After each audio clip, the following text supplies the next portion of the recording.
Bars is being an anti-racist society.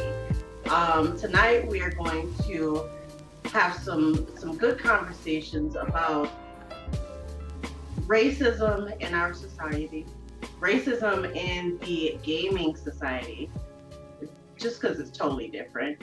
And we have a special guest. So with that, Snaps can bring us in. I did it. You did it. I was gonna go, I intended to go longer, but then stuff just doesn't usually go the way that it should. So tonight, that's okay. Tonight we have with us, we have Bossy, we have LR, we have Rec, we have Snaps, and we have a special guest, KingJae.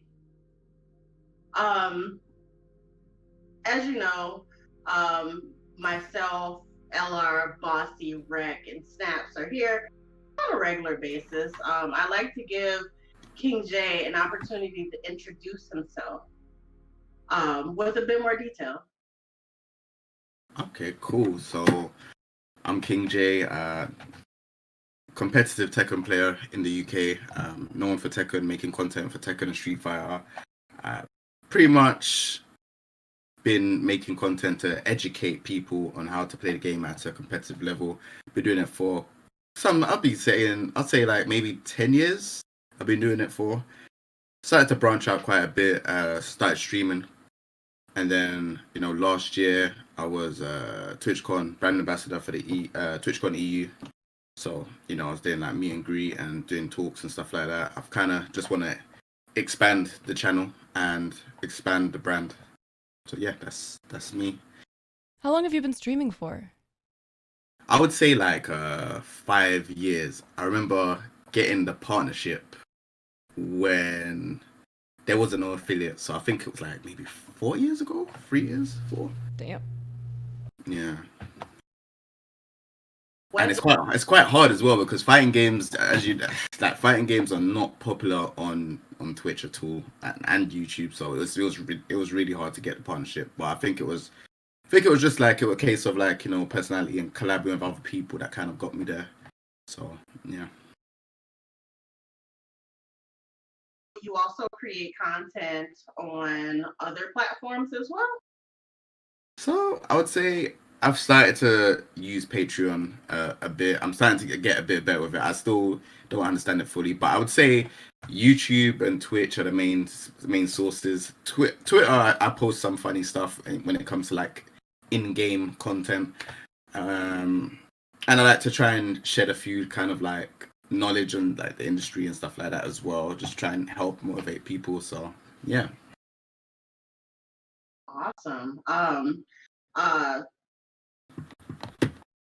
Yeah, that's pretty awesome. I actually took a peek at your Twitter bio, and it mentioned some YouTube. So are you still using your YouTube and publishing content, or is that something that you prefer to just have your Twitch? So I put out on my YouTube, I'd say maybe like two videos a day. So there's like 4 videos I put up today. 2 videos a day? Yeah. Wow. I'm trying to get like 1 video a year, and that feels daunting to me. I'm like, oh fuck, I'm not a real content creator, bro. Oh my god. Yeah. I can't even get a stream a week. And you talk about 2 videos a day. I know, right? I gotta stream once in a blue moon on a leap year. How do you use your Patreon, Jay? So I've been trying to use like bloopers and stuff like that. So when I do collab content and stuff, or if I do videos, I try to keep the bloopers in one bit. So, or I try to do content which is like, say for example, if I do interviews with multiple of players or personalities or entertainers, I would put one that's a full length, and then I'll put the one where I mix it all together. Like say for example, if there's like 5 content creators, answering the same question. I'll mix it all in one for YouTube, but then I'll do one where they speak all the answers in one and put it on Patreon. So, you know, it's kind of exclusive. You know, they see the parts that have been chopped out and stuff like that, and yeah, it feels like they're getting something that they want to see that they wouldn't see on YouTube. Behind the scenes kind of thing. Correct. So yeah, I'm still trying to get used to it. I'm no Patreon pro at all. Like I'm a novice right now, but I think same. yeah, I've just literally just been watching people, and I'm like, okay, so this is what they do. It makes sense, and yeah, just been following. That's awesome. And excuse me, kind of to turn it around again, I was kind of creeping on your Twitter, something I do on a regular basis with a lot of people, but you know, I was creeping on your Twitter, and I saw that you said that you wanted a podcast to be a part of and join. What was it that kind of made you tweet that? Because I'm like, with everything going on, and it'll probably, I have a good feeling that it's gonna push us right on into discussion.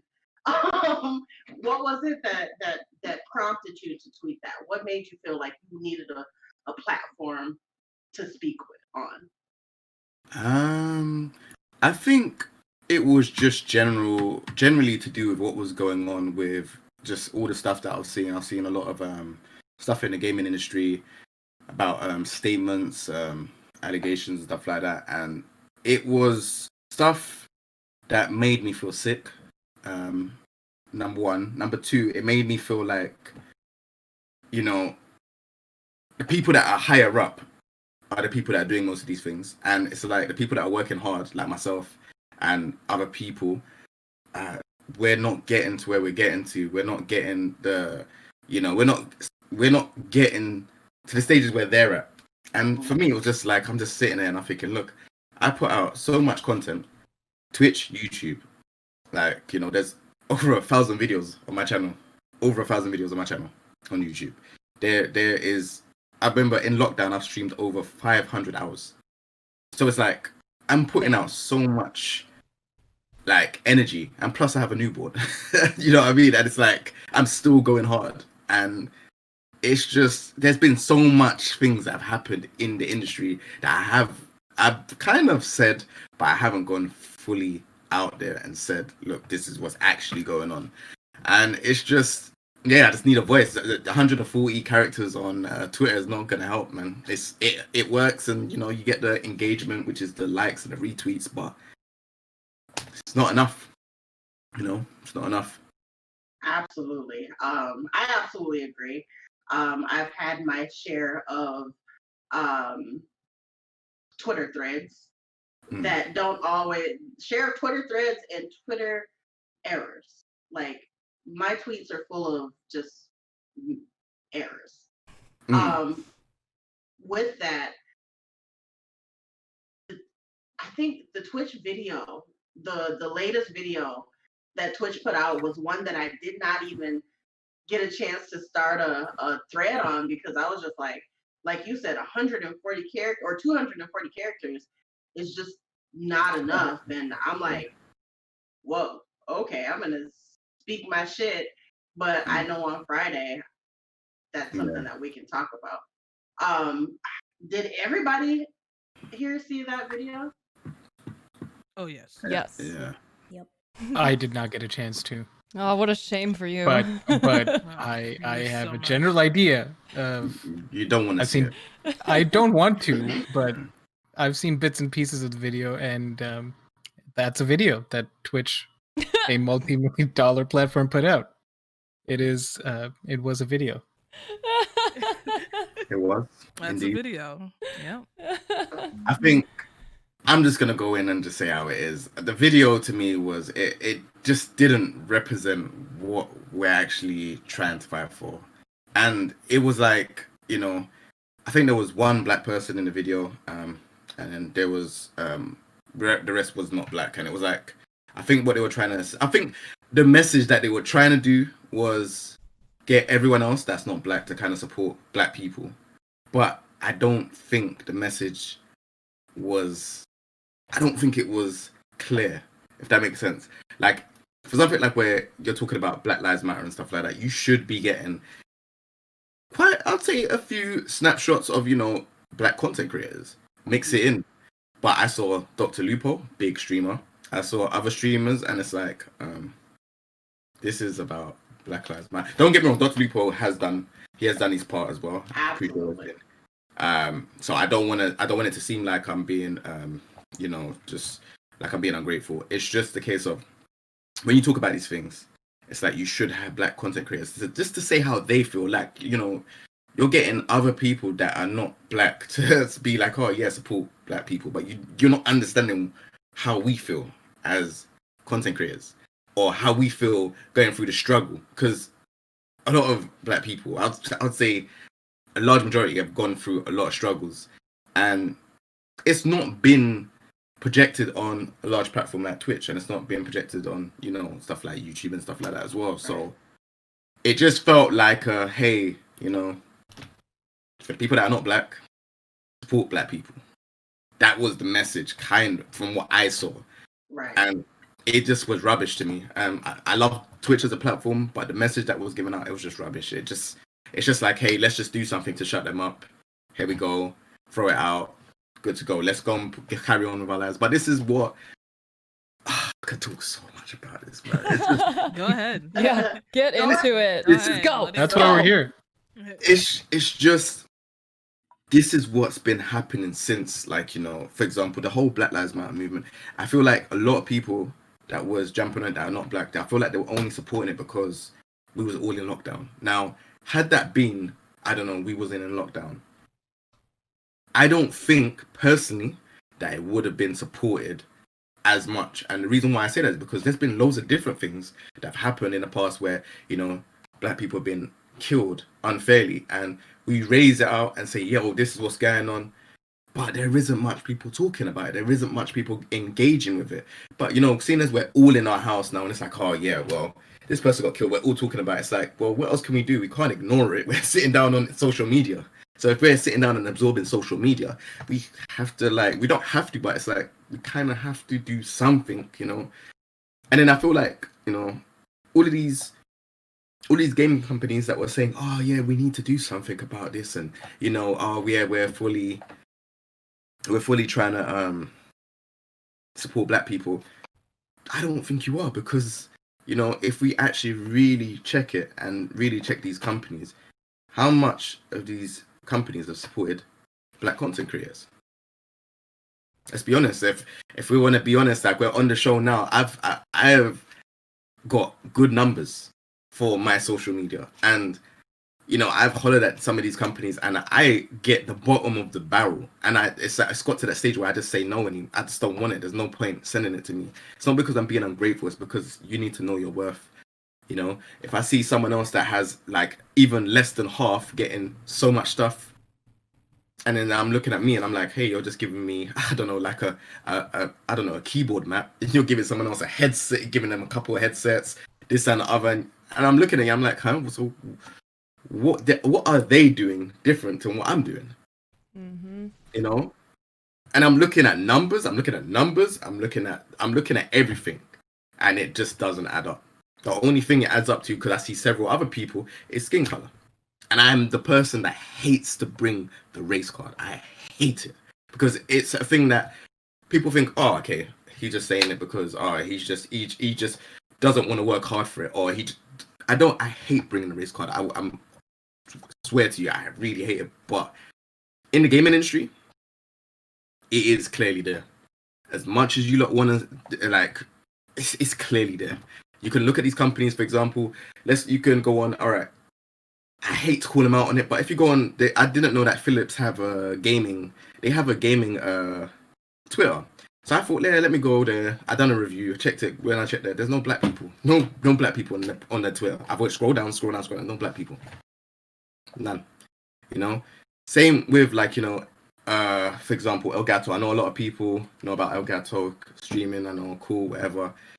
There is hardly, I know there is maybe one or two, but there is hardly any black content creators. And I'm not even sure they even spoke about Black Lives Matter on there. It's not even hard. You can go in Photoshop and write a couple texts and post that up. Why is that gonna hurt you? You know what's going on. How can you not be able to do that? Just to say, hey, look, we support you. Even if you don't, at least you can do that. But it was a simple case of, hey, this nothing to do with me. It's nothing to do with us. Let's just keep going. And that is what is alarming to me.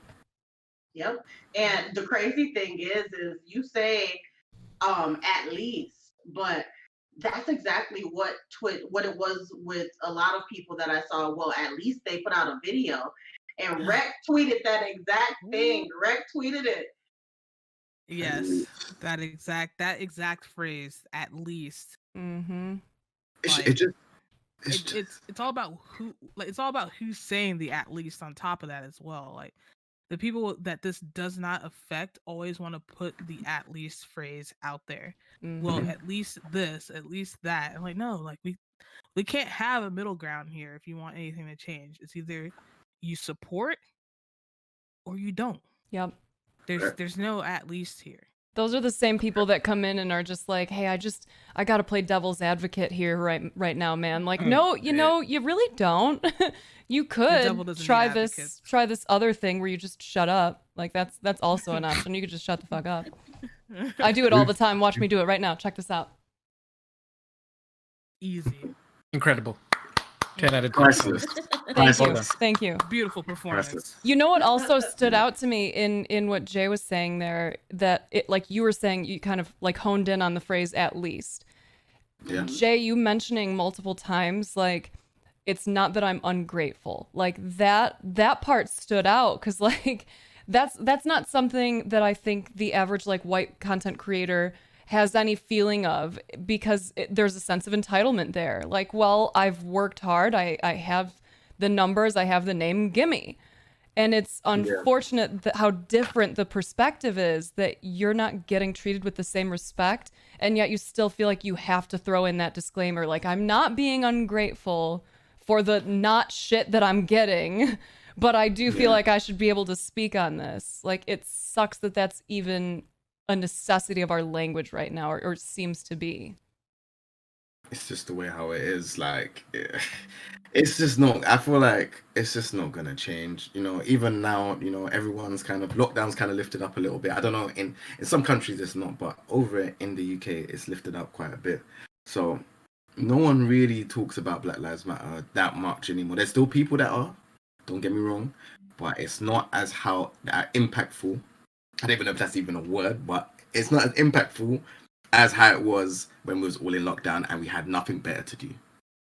So it just goes to show. And the gaming industry, like I said, and I keep saying it, the gaming industry is not going to change. I've been in the gaming industry for however long, been grinding, working hard, and like I said, 2 to 4 videos. And the reason why it's 2 to 4 videos, I'll explain something to you. Growing up, my dad, my family's Jamaican. My dad was always said to me that you have to work 10 times as hard as anyone else. And when he was saying that to me, I didn't really understand it as a kid, because you're getting taken to school, you're going to college, you're doing all of this stuff. You're basically getting looked after. But then once that ball drops and it's like you're on your own, you have to start working, you have to start doing this stuff. It's just like, wow. They don't know what to do. I had a music platform before, so I was filming like musicians from the UK, like Stormzy, J Huss, Krypton Corner, all of these people. Stopped that, went into gaming, and then it was just like, working hard, putting out videos. And then it's again, like, it's still the same stuff.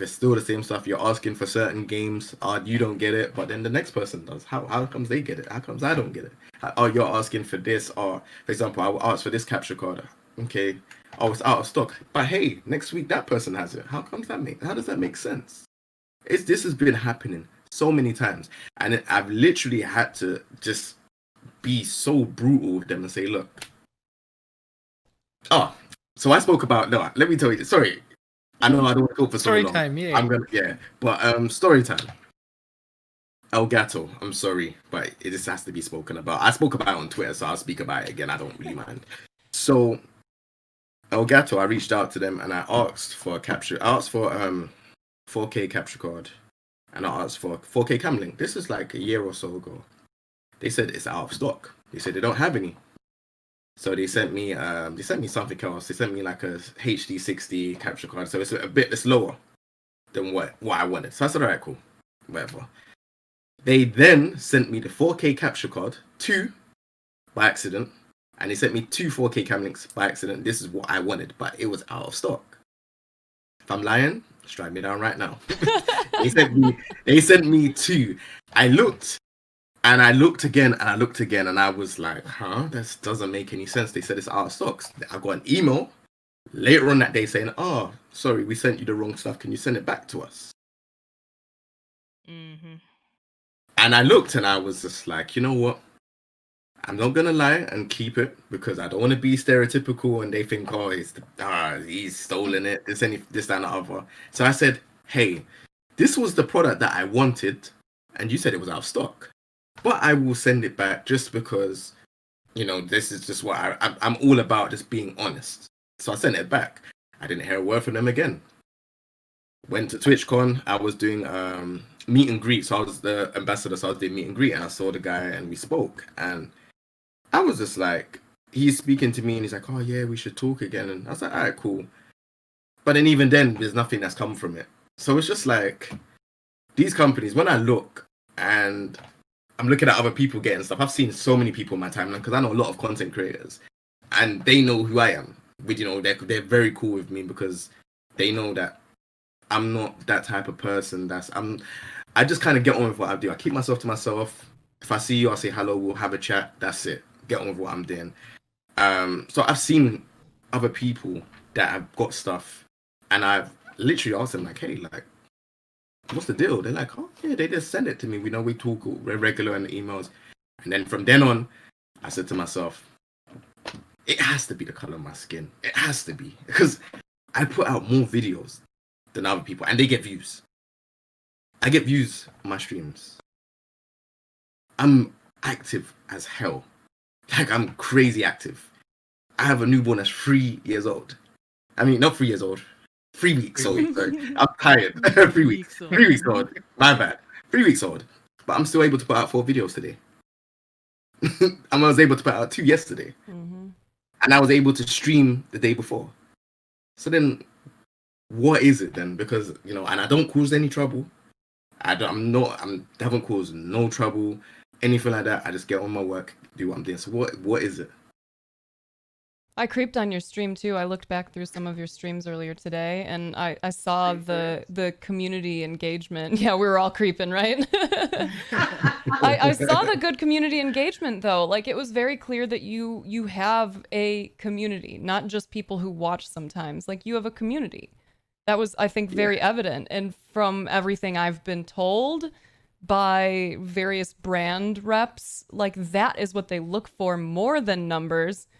Supposedly, right? Yeah, that is supposedly. We're gonna do giant ass air quotes. I need to get like a big foam set of air quotes to like bring into the room or something.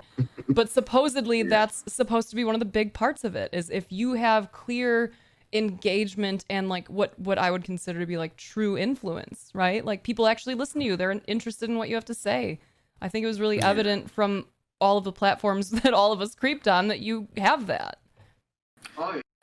Yeah, and we've seen that Elgato is probably one of the worst offenders of this within the gaming space because Elgato and by extension Corsair did not put statements out until members of the Black community in the gaming space was like, hey, remember that time when I reached out to you guys and you guys didn't say shit?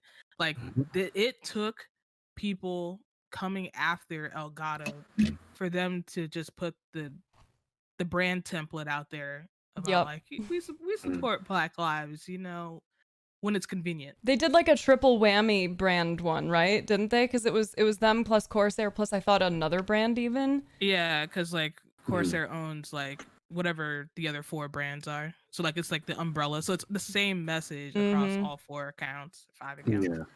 Yeah, it was But again, exactly what it Ken didn't- showed us last week. Yeah. Brand. Yeah. So the writing's been on the wall for that for quite a while. If it takes us, posting receipts to get you to do the bare minimum, like You don't want to do it. we don't Yeah. want to do it. Like, I'm glad that there's been some Black content creators that have been able to get these partnerships with them, but like, is it because is it because they're Black, or is it because they actually saw their community? And like, that's another thing that we have to think about now that there's other opportunities coming in since the protests have started. Like, are you reaching out to me because you've actually seen my content, or are you reaching out to me because I happen to be Black and I've been really loud lately? Like, And we need to talk about that. I just wanted to say something though. So you was talking about community engagement. So I have a hoodie on. This wasn't planned, by the way. I have a hoodie on, and I'm just gonna stand up and show you. So basically, the hoodie is my face, but all the top people that have been supporting me on my channel, I put the names in, so the names make up my face. That's a dope So- That's really design. dope. So- So basically, what it meant is, without them, I would be nothing. And I already told them, like, without them, I wouldn't be who I am. So you lot can make the names to make my face, because you lot have supported me. And yeah, this is the stuff I've been doing so much. But I'm not as vocal. That's why when I was talking on Twitter, I was saying I need like a podcast. I need like a platform where I can just say what I need to say, because there's so much things I've done, and it's like no one sees it. No one Crazy. sees Right, it. because Yeah. you've never been the most vocal from everything you've said so far. It's only recently you've started speaking up. And is that a thing? I would imagine that's also the thing with, creators who are people of color who don't want to speak up when they notice the injustices, because then they don't want like the backlash from other people and be like, oh, but they've done this for me. Well, how could you say it's about race? Well, Yeah. you have to look at the pattern, but people don't want to look at the pattern. Exactly that. I don't want to be that person that's like, oh, okay, I've done this, you need to look at me. Like, Right. I don't like that at all. It's usually, I just do, if I want to do something, I'll just do it. It's like, okay, I've done it now, on to the next. Whereas there's other people that'll be like, look, I've done this, you should be giving me stuff, you should be giving me the platform. Right. And I'm not like that at all. So maybe I need to be more like that, because I see a lot of other people are like that, and they're way further than I am. So I don't want to be that way, because that's not the way how I've been grown up to be. I've grown up to be the person that's like, yo, just do stuff, get on with it, on to the next, keep moving. But it's like, like I said, in this gaming industry, it's not the same. It's not the same. Yeah, and what I was gonna say is, on the other end is, I was gonna go all out about that damn Twitch video, but this honestly is, a bigger issue. And on the other end of the spectrum, I have myself, where I have a community. I have a community that has been rocking with me for 4 or 5 years. I got clips. I was looking through my clips for something. I have clips all the way back 5 years, and the same people that have been with me since then are still here. And with that being said, I don't have the largest numbers. I pull in numbers that probably a person with my followership shouldn't pull. With that being said, I have reached out to brands. I've reached out to brands, and it was a matter of, I'm vocal. I'm very vocal. And I reached out to a brand, and I'm like, hey, I don't have a huge number on Twitter, but I have reach. I have reach with this demographic. I have a whole ass community that's constantly asking me, where can I get a discount to purchase this product with your code? I have people who are ready and willing to support, but they haven't, because they see that, I say that shit and I get ignored. Yep. And like you were saying, it makes me wonder, and I always wondered, I'm like, and I've even told Snaps, like, I don't want to think it's because of the color of my skin. I'm just gonna say it's because I talk about dicks and pussies on the timeline all the time. That's what I'm gonna. That's what I'm gonna attribute it to. But like, if that really were the case, then like I should have none opportunities. Right. Like I just posted the Testacuzzi the other day, you know, like we were talking about gooch grease last night, you know. Oh my fucking god. Oh, God, imagine paying pink tax because you don't want to wash your ass. Like, My that's- goodness. Like, I don't even want to pay pink tax, and I actually need those products. Are you fucking... Anyways, I'll think. Yeah, but you know, I am very vocal. So we have one person who has a whole ass community, like a nice sized community. They get the numbers, don't get the opportunities.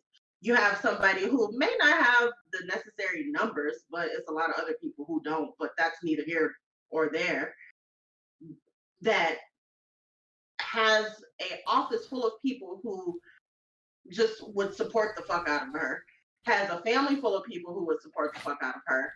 And I honestly don't know whether my shit was even read. It was like, oh, that's me. Throw that shit away.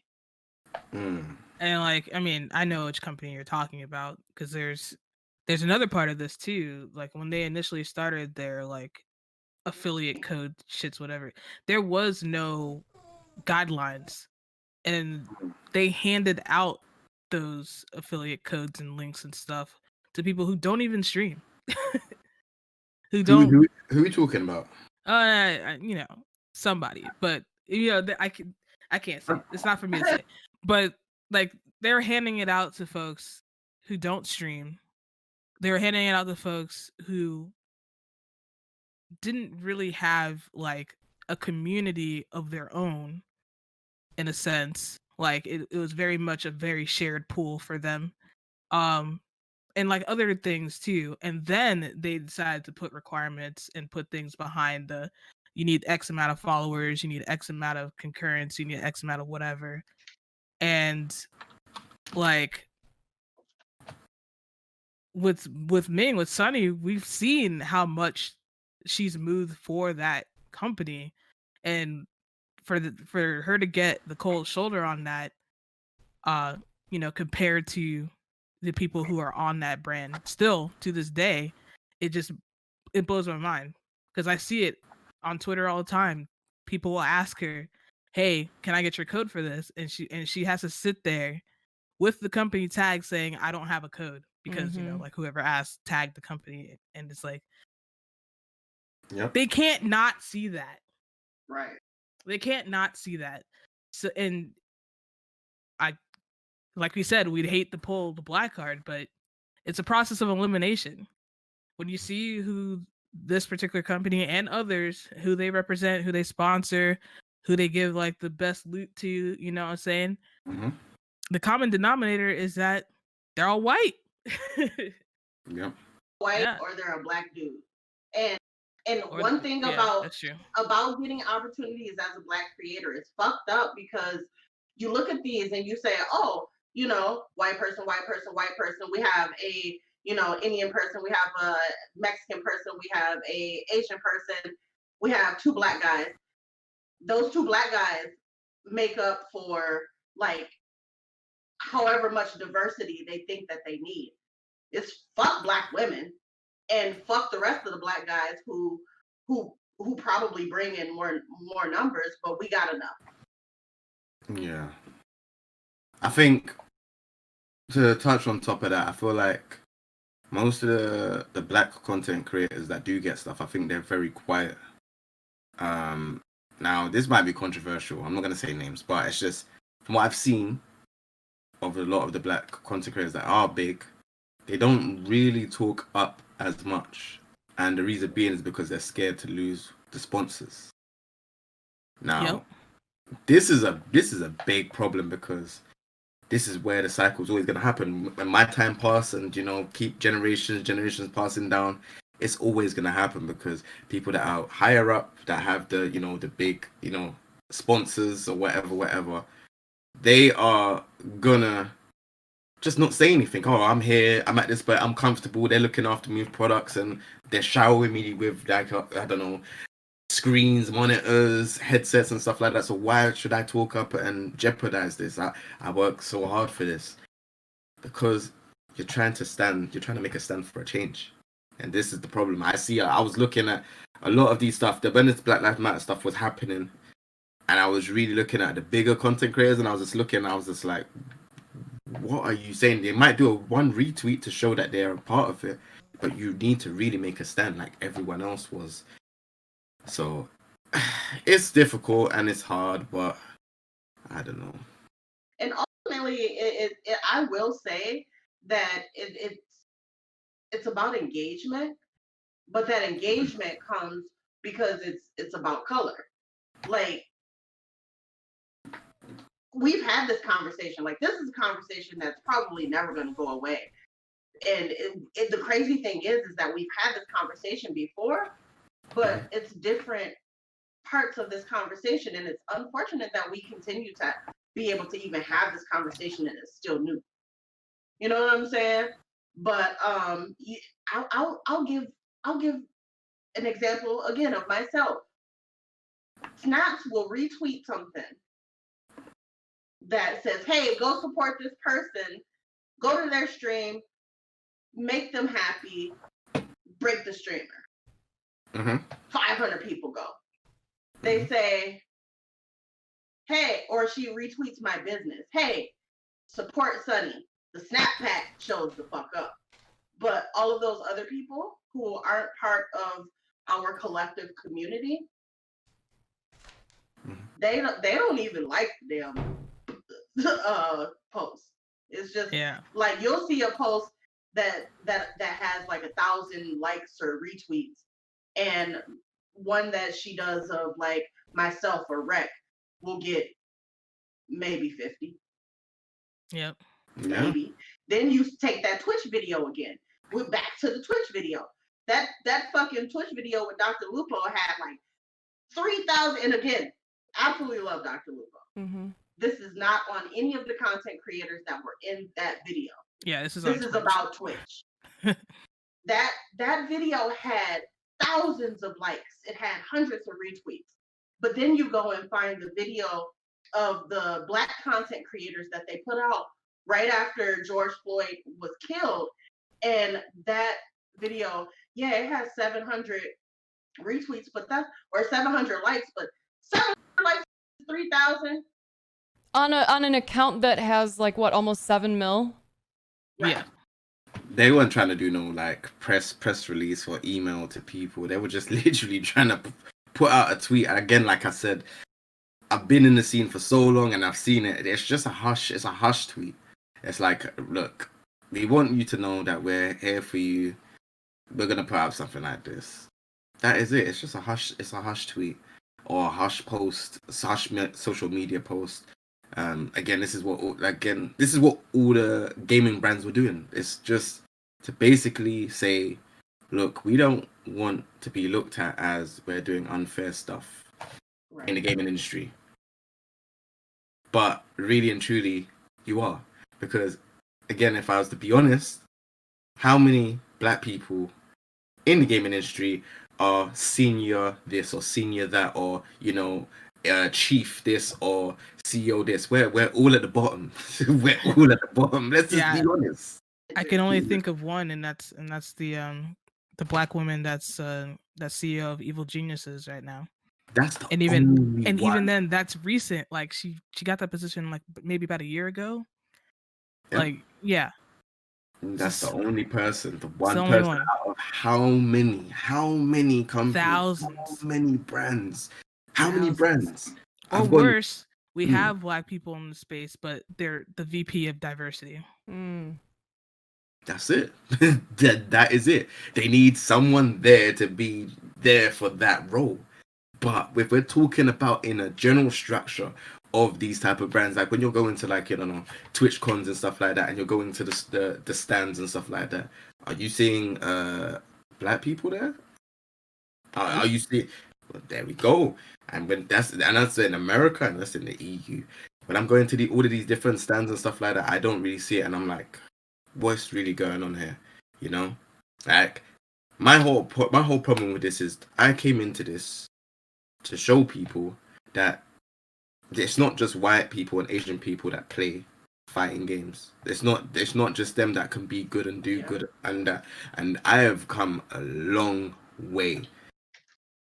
And it's not just about me coming a long way. I want to bring everyone else in just to show it should not matter about color. When you lot think of gaming, it shouldn't matter what color they are. It should just matter about how good they are. And that is why I've been here fighting so much. I've had so much setbacks, so many. You lot couldn't even believe it. And I'm still here. You know, I've had people that have tried to put me out of the gaming industry and tried to say that I cheat when I never. I got banned and didn't make any sense. I got kicked off of a charity stream for a game. I can talk, like I said, when I was talking about I need a podcast to talk about stuff, I can talk for days because there's so many things. Yeah, right. Yeah. Because it's just like all the stuff that I've gone through, the stuff never made sense. It wasn't even true. And it's just like I've just been getting bigger and bigger ever since these stuff have been coming. And it's like now that I've got to the stage, because the fighting game is so small, fighting game scene is so small, it's like because I was on the rise, it's like they didn't want me to be on the rise. So they kept on doing things to shut me down. But because I've got to a stage where I have a big community now, well, big for fighting games, it's not big for like if you're shooting games or all those other stuff, then it's big. But because I've got to a big stage in fighting games, it's like they can't do anything anymore. There's nothing you can say about me. I don't hang around any people. I kind of just go and do my thing. I would say hi, talk to people. That's it. Don't go to no after parties. I don't go to anything like that. And if I do, I'm there for maybe an hour and then I'm gone. Like that is it. Like I've just literally just do what I need to do and I just keep myself to myself. And yeah, it's just where's the next step now, isn't it? Like, and I feel like that's with a lot of people of color that do content creation. What is the next step? Once you hit the 5 figures in, content creation, what's the next step? Are these people gonna help you to the 6 figures, the 7 figures? Are they gonna start helping you with these deals? Like, it's just not happening. Most of the time when you're seeing these brands, HyperX, Astro, these and these are names that I'm just calling out randomly. When you see these kind of like, these, pictures of them wearing headsets and that, it's not black people that's there. It's not. Let's be honest. It's not. Most of these people that are doing merch and stuff like that, it's not black people that's standing there wearing the merch. It's not. Why is it? Why is that? It's even if we go to look at Fortnite, the dances, there's dances that they stole from, the rappers. Mm-hmm. They stole from rappers. They stole from TikTok. They stole from from like teenagers, like very creative teenagers. There we go. It doesn't hurt them to at least drop a credit, like, Mm-hmm. and that's a problem everywhere. Because like we talked a little bit about like just the whole fact of like people wanting to take like from Black culture in the safest way for them to take Black culture. I like to pick and choose the parts that they really enjoy and then not really like. But any of the bad shit, like removed from that. So no, that's absolutely just monetizing stuff that Black creators have made with no credit. It's a huge problem. Like I know that people have tried to sue Fortnite or whoever makes Fortnite. They try to sue Fortnite, can't get anywhere with that. Like, and they know that they can't get anywhere with that, so they just keep doing it. Yep. Yeah, that's why they keep taking the piss. Sorry, I don't even mean to swear, but you're good, buddy. Am I okay? This is on my channel. Sorry. You should see the shit we talk about, man. Testacuzzi, like for real. We had a long conversation about the testacuzzi, a very long one. Okay. All right. I feel better. No, you're safe. Like across the line, but yeah, no. Yes, and that's the problem. It's disheartening. It's disheartening. I'm not saying that. Another thing I want to make very, very clear, very, very, very, very clear.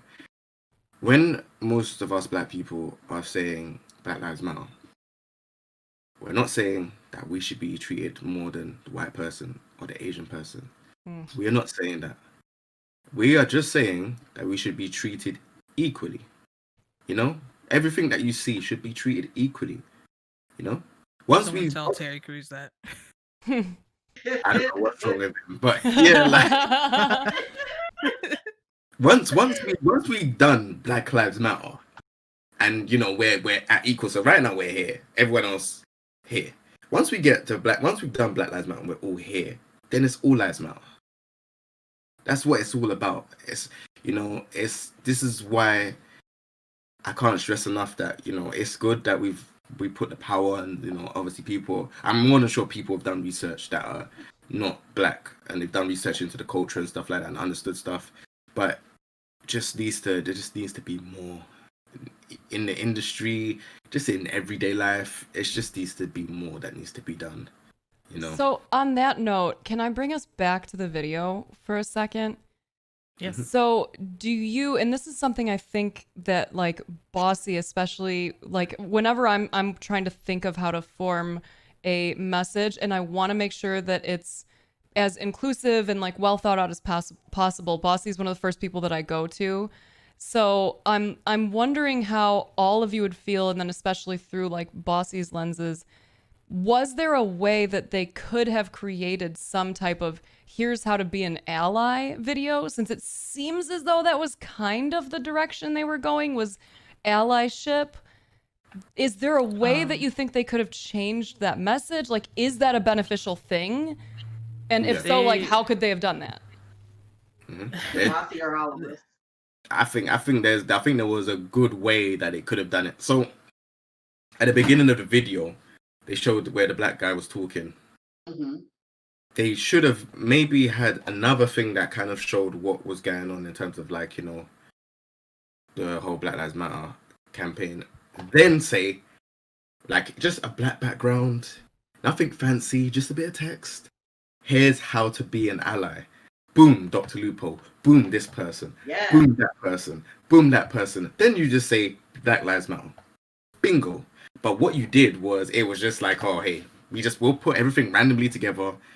Boom, that was it. And it didn't feel, I just looked at it and I just said, come on, man. I love you lot's platform, but come on, man. That is just so lazy. It was cringy, right? It was very cringe. Ridiculous. And like I was sitting there like, From what I'd seen of the video, it just seemed very much like one of those videos that a big corporation would make. Like, yeah, we have black people that work in our company. do they? That's kind of. I don't think so, because nobody who saw that was black or a person of color and would have okayed it. It was not a single person. Like, This is the type of platform that says they have black people working for them, but the black people are the streamers. yo, so check You this out. You said it. When Jay was given, or KingJae was given his introduction, and we talked about that video, it was mentioned that there was one. I'm about to blow this shit up. I'm just warning you now. It was mentioned that it was one black person in that video. There were actually 3. The crazy thing is Rex's complexion was not represented. Jay's complexion was not represented. Only mine was.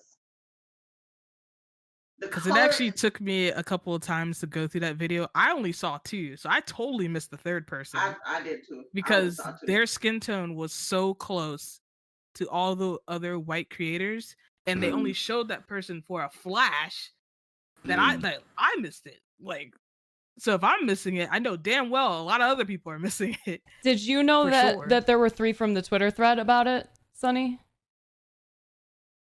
Stream or something. Because I was very confused too. Like I just watched it, and then I watched Twitter kind of erupt, and then I was like, well, I guess I'll share some thoughts on this. Seems shit where, these companies, that's another thing. These companies, they get a black woman.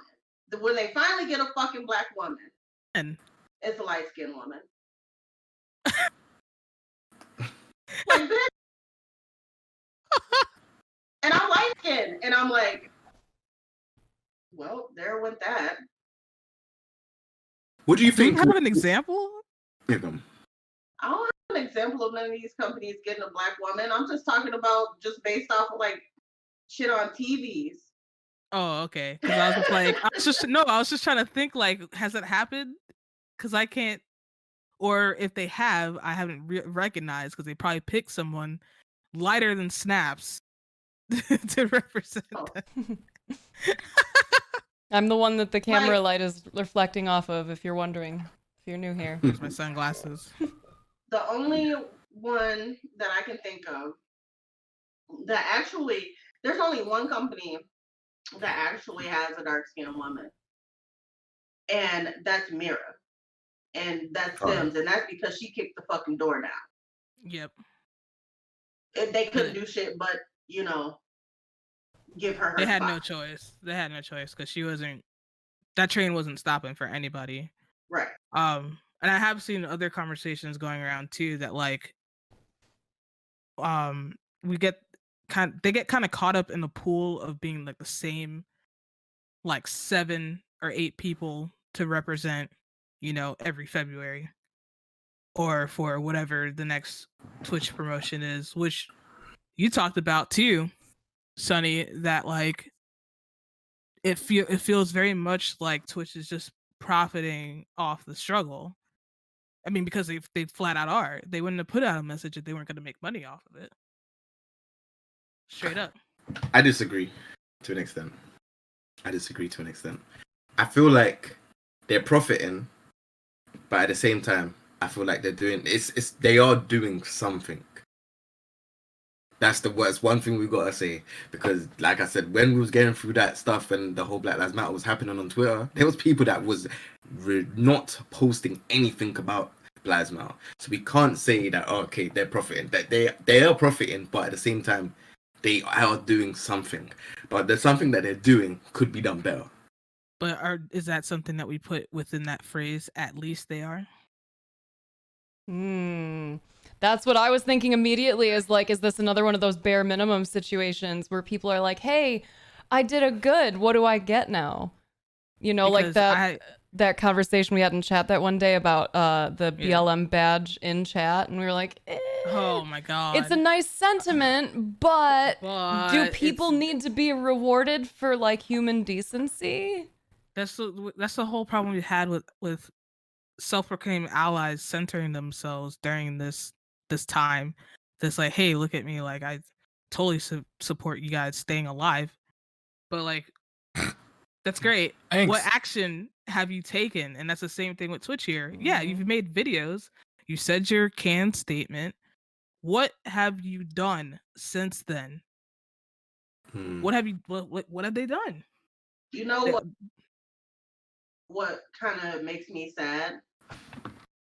The fact that George Floyd died, and only because George Floyd died, and Black people want, you know, only because George Floyd died are we getting a seat at the table.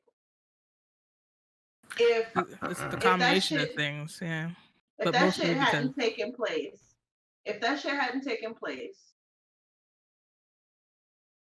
exactly. This is the thing. I've had so many discussions with so many different people about this. It's only because he died. Why, you know, again, he died and it was unfair. We're all at home. We have to talk about it. You know, it's basically the gossip. It's the drama. Oh, this has happened. He died, you know, because of the circumstance of what happened. So then, obviously, when people talk up on social media is very, very powerful. Especially when everyone's in lockdown. When everyone's not in lockdown, it's still powerful, but it's not got the outreach that it did when lockdown is there. It's sad that it had to be that, but then even then, it's like we still haven't got to where we need to get to, because we even like I had like people contacting saying, hey, like, you know, we want to get you. We want to hear your side and how you feel towards it. And I'm just looking at the email and I'm just like, are you just contacting me because this is happening? Or, you know, I had another company say, yay, we want to get you on this and other. And I'm like, it's a big gaming company. I'm not going to say names. And I was like, really? Why now? Why now? Why now? And the lady was like, "Oh no, but we've done loads of stuff in diversity." I said, "Yeah, you not Have done you? that in diversity back then." It wasn't even. I saw the video that she showed me, and I was just like, "Bro, this is not diversity." But anyways, I was like, I was just looking, and I was like, "Hey, look, you done it back then, but you didn't say anything to me back then. You're saying it when this whole George Floyd thing has happened."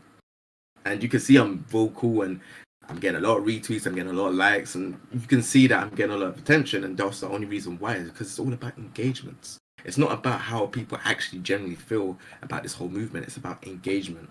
And because I was getting a lot of engagement with what I was saying and stuff like that, people would want to, oh, hey, like, butter me up and stuff. But since it's quieting down, I still haven't got no response from that lady. Right. Yep. So That's like- I wonder if like, you know, companies starting to reach out to Black creators since Black Lives Matter started, and we're asking why now, what took you so long? But is there an appropriate time for them to reach out?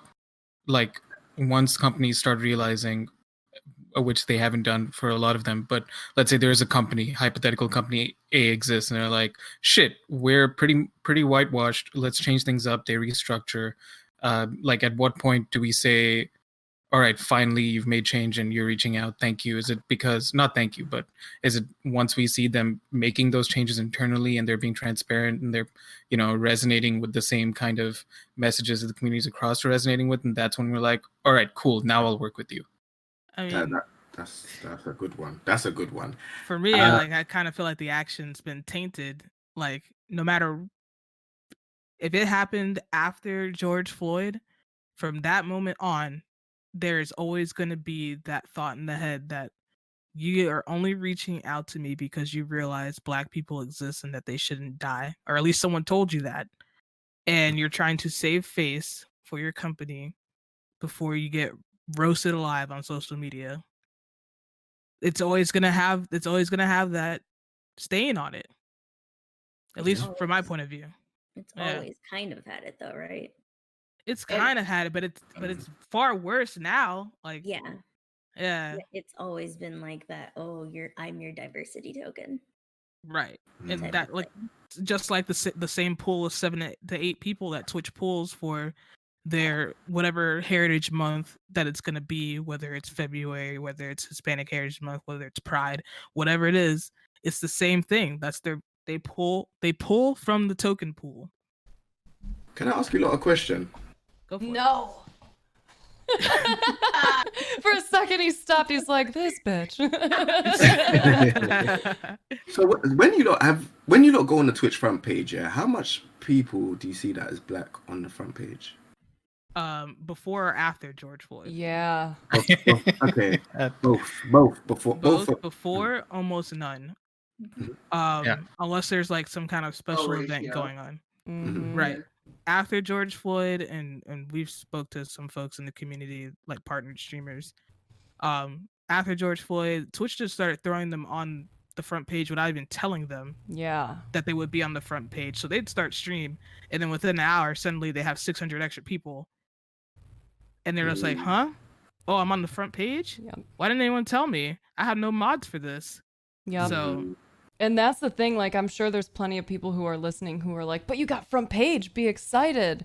But if you're not like a white person getting front page, and even if you are, like, front page exposes you to this whole mess of shit, right? lot of And then harassment. if you are not a white person and you just get thrown on the front page and you're just doing your own thing, like, you are going to get this, you're going to see your number go from whatever you're used to seeing. It's just going to jump. And then there's that, oh, fuck feeling as people come in and start spamming and saying stupid shit. I was really disappointed to hear that they were just throwing people on there like that, especially during times like these without any kind of warning. Nice sentiment that's clearly not thought through, once again, because they probably don't have any people of color, any Black people working there that could say, like, hey, this is a especially sensitive time. Maybe let's give them a heads up or ask them if they want this feature. Right. I mean, because it's fine if you want to throw them on the front page every time they go live, but that needed to be messaging before that. Like, if you So that they're plan to do prepared that, for yeah, like, come on, we need moderators. plain and simple, because we know Twitch ain't going to do it. So just throwing us out there to the wolves, it takes what could have been a good sentiment and just turn it into like y'all really don't give a shit. Mm-hmm. Or they don't understand their own platform. Like they don't Right. recognize what front page does. Right. Or they just don't care what front page does. There's like, oh fuck it, you guys have been streaming for 3, 4, 5, 6 years. You guys are fine. You always have moderators. Just There's no grow way. thick skin. So I think in America, I think you lot's front page is different because in the UK it's not like that at all. And Really? Nah. I can And see that. just for the record, I'm just gonna make this clear to you lot. So front page, there's 2 types of front page. Yeah, I don't know if you lot know this, but there's 2 types of front page. There is a front page that you get within your country or region, and there's the front page that is global. So the global front page is where you get a lot more viewers than the average. So like 600 viewers, that sounds like your region or your area. So say for example, if you're in America, that'll be just for America. You're on the front page of Twitch in America. But the global front page, the one where it gets like 6,000, 7,000, that's the global front page. The reason how I know is because I've been on the global front page and I've been on front page. I've been on 2 different types of front pages. What was the difference in experience? The global front page is like I've had 7,000 viewers. The normal front page I had I'd say 400, 500 viewers. So it's, as you can tell, it's a big jump. And I'm playing Tekken. Tekken is not. I'm not playing Call of Duty or anything like that. I'm playing Tekken. So maybe if I was playing a better game that kind of caught everyone's eyes, then maybe. But yeah, those are 2 different front pages, and getting on that global front page is ridiculously hard. I've seen a lot of other white content creators be on global front page very regular. And I've said, hey, like, how do I get on this? They say if only if I've got an event going on. Yeah, that was the only time I've gotten front page was when I had a mental health stream, and I had to like work with them way in advance to get it, and that was it. Yep. And the thing is that these people that are on the global front page that I'm seeing that crazy views, they're in a house stream. So that's not an event. So why do I have to do an event for me to be on global front page, but they can just be on global front page? I can go on this front page. I go on Twitch right now, and I guarantee the same people that are always rotating are on the front page. I always see them. I'm just like, so then how do I get there then? Because promoting their top earners, it looks like. Oh yeah, definitely. Because always just follow the money. Exactly. Simple.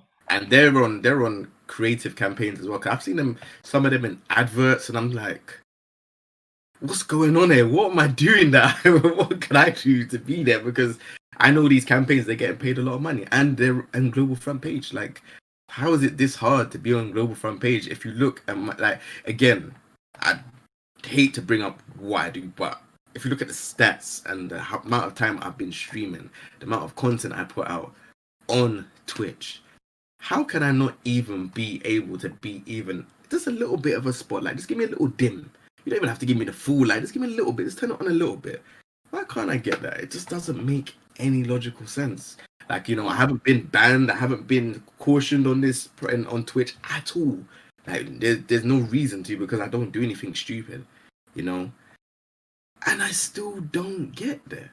Meanwhile, other people are not checking their own behavior in that same manner and are still getting opportunities. Like I don't know any well, I don't know very many, at least, of the large content creators on here that are white that have that same, like, man, I just really got to be cautious. I can't have any strikes against me. I can't have any problems. Like, a lot of them are willing to just have shenanigans cost them a 24-hour ban for the sake of, like, the gimmick, Yeah, like, it's cool. This was a bit, no big deal.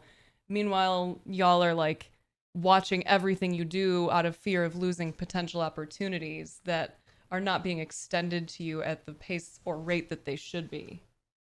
Yeah, it's sad. It's actually sad. And, the more people that are actually doing these crazy stuff, they are the ones that will get banned temporarily. People talk about them, then they come back. They're gonna get lots of followers, lots of viewership because they've done something silly. But the people, I'm not saying that you can't be outside of the box. That's not what I'm trying to get at. But Right. it shouldn't be the fact that, you know, you do something silly and then, oh, you're getting a lot of viewers. Like one guy before in the Tekken community, well, he's not in the Tekken community anymore, but one guy told me to go and pick cotton. And hell no. yeah, and then he was allowed in tournaments and stuff like that. And I was just like, what the hell? Like, if I was to go and do some dumb stuff, and or if I was to you know, act in a certain way, I would probably get banned. But this guy is full on out, told me to go and pick cotton, and you only give him a 30-day ban. It's Oh, just nah. like, Nah. It took me a while for you to realize what you said because I didn't think people still thought that way. Oh, Yeah, no, not, they that they still- don't, not that they don't think that way, but like I wouldn't expect to hear that in this day and age still. Listen. Bro, listen. But I still know how you'd hear that. It's just one of those things where like, why would you know? But that reminds me of the whole conversation with that happened on Broman's podcast, and you had all like, you know, in at least the Destiny space, Destiny related space, you had the black creators that he bought on, and who was a cheese was saying he didn't even have a partner manager, and he's been streaming for 6 years. what is Yeah. a partner manager? I don't even know what that is. Listen, I've been There streaming you for go. 5 years too, and I literally just had one introduce himself to me like right before I moved here. There's Introduce to you. Yes, like someone sent me an email and was like, "Hey, I've been assigned to like be your person." And that was the first time that's ever happened to me. Apparently, and like this is something that I've heard mixed feedback on. Apparently, they stopped with like individual partner managers after a certain point because there were too many partners. But there are, you know, where there's those fucking giant ass air quotes. But I also do know a lot of content creators that have partner managers. And I know a ton, like I'm still pretty small to low range. So when I see some of the people who have way bigger audiences than me that are saying, I don't have a partner manager, and I'm like, ooh, someone just reached out to me. I'm just thinking that's fucked up. I've been Yeah. partnered before affiliates was a thing. Affiliates was not affiliates, and I still have not had no partner manager. Never. Yep. Not even an inkling. Nothing. Not even like, oh hey, an email. Nothing. That's Yeah. crazy. I learned something new today. Like Snaps was saying that like the way the partner manager was back when like you needed a 4-digit concurrent to get partnership before it dropped down to 500. So like those folks had partner managers, or like they had a manager that was responsible for a pool of people, and then they're like, all right, when they bumped it down, suddenly there was too many partners. And I mean, I don't know about you, but I could do some basic math. If you got all these partners who are making you money, I'm pretty sure you can hire more partner managers. I'm gonna sorry. say, I might be a smooth brain woman here, but can you break down the math for me a little? I'm not following.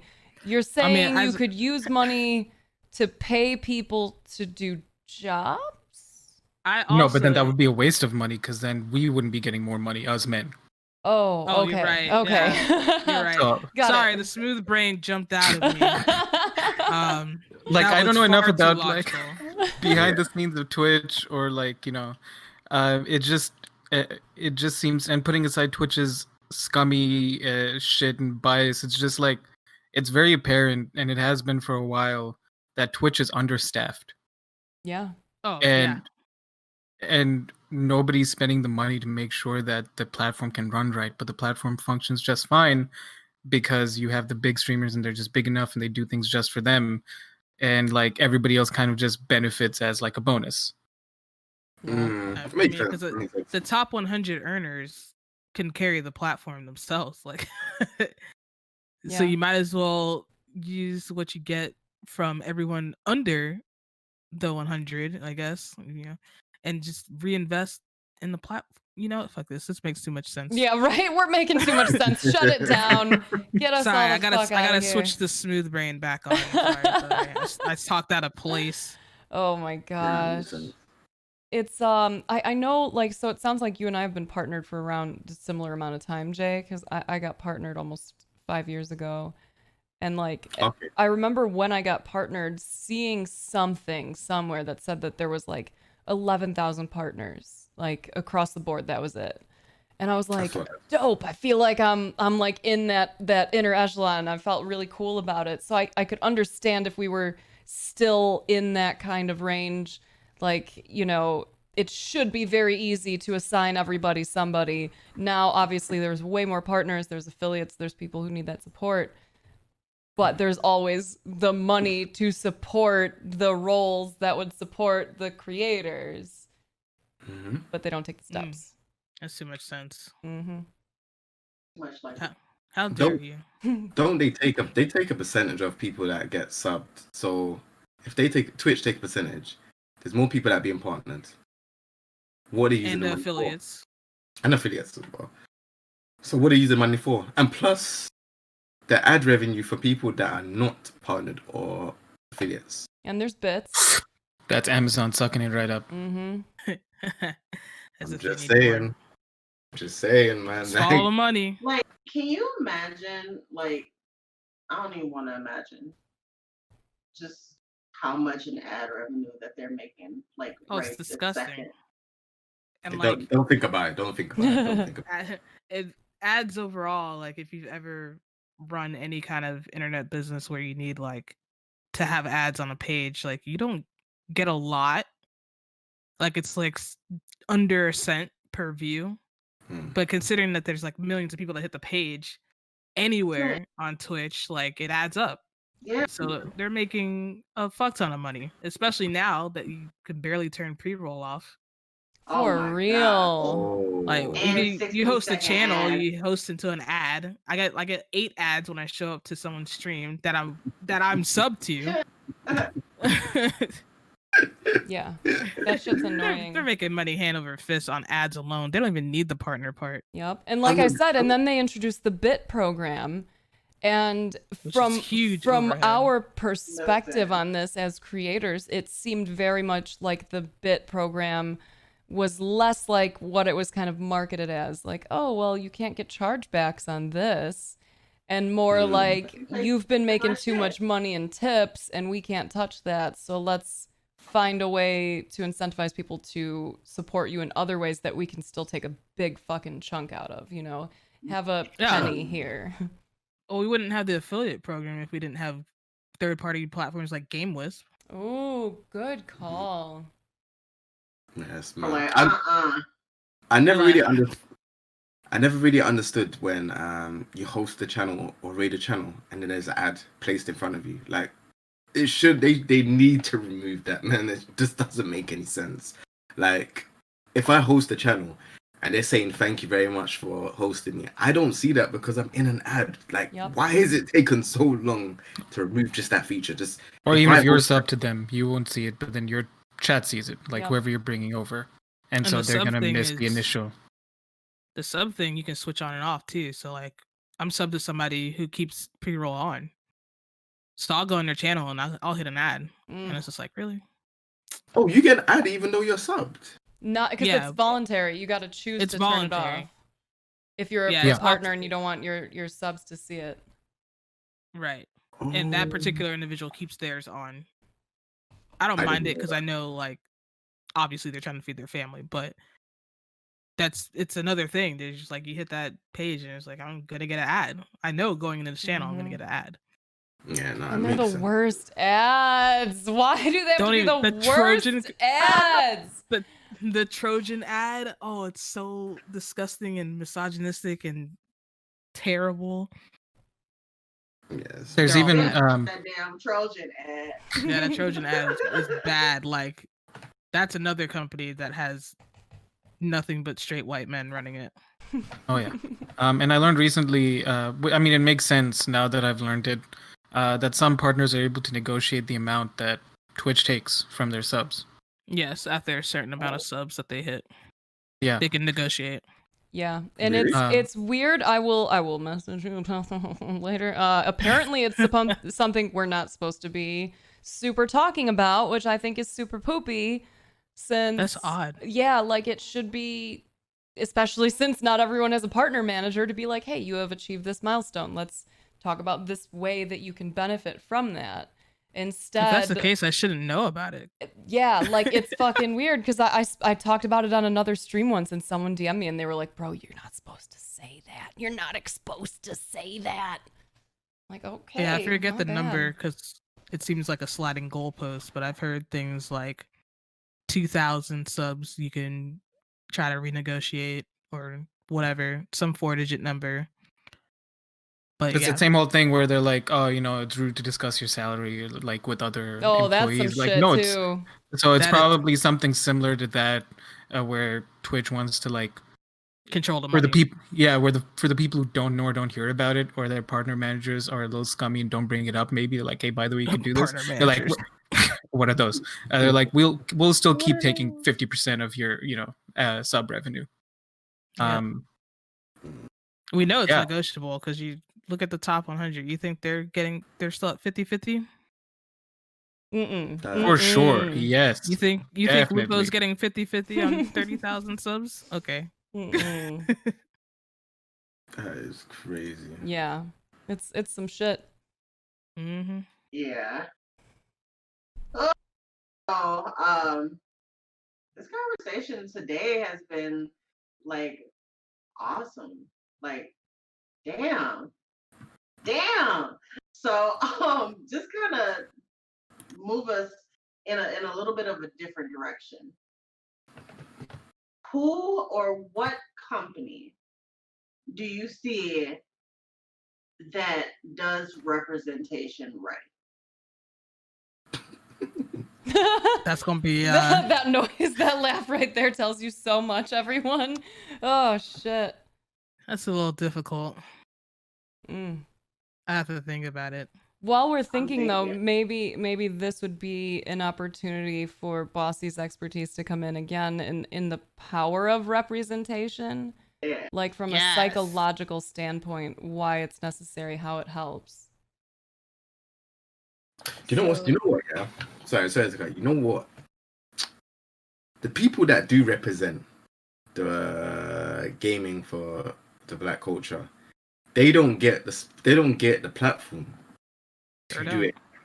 So like, you know, like sometimes I know Snoop Dogg plays games as well, but he's not really like pushed to the forefront that he played. Do you know what I mean? It's like, you know, if you watch him, that's it. Like, you know, Twitch should be kind of like pushing these people, these artists that, you know, not even just artists, gamers, whatever, but you know, you know, like these lot play games. You know, it's just, yeah, there's just not a good representation for black people when it comes to this industry whatsoever, man. There just isn't. It's just, you will know by just, yeah, I don't know. You just know by just looking and knowing that person in the industry. That's it. Like, I didn't know everyone in here until now. That's it. You know, Hi. but hi everyone. But if they, you know, Twitch was doing stuff every so often, you know, just randomly just pulling up a couple streamers and just maybe making a video collage every so often, just of this streamers, big and small and stuff like that. I think that would be a good thing because then it will make people feel like they're a part of something, rather than, you know, the people that are on the front page all the time, or, you know, the people that are at the top that are clearly cleaning house. So, yeah. Yeah, I was gonna say it's incredibly hard to find other black creators, whether it's Twitch or otherwise. Like, I've been struggling with that over the past couple of weeks, just trying to find anyone else, whatever they do, whether it's gaming content, art, music, whatever the hell. It's hard. It's hard because we don't get the platform. We don't get the platform. We don't get the engagement. Even now, like I found some people because of this, but once that started dropping off, it's been very difficult again. So that's how it always feels. It's like when these type of things happen, even like how we're talking about this, like I'll meet new creators, this and other. We'll stay in contact for a bit. Doesn't mean that, you know, that we have any problems. It's just it fades. It's like, yeah, we stay in contact. Hey, I like what you're doing, this and that, but it doesn't stay strong. And, you know, as much as I would like it to stay strong, it's just it's just one of the things that's happened in the industry every so often. You know, it's hard. It's definitely hard. We just need something that can kind of just put us together. The the Black History Month as well. Twitch need to do better on that.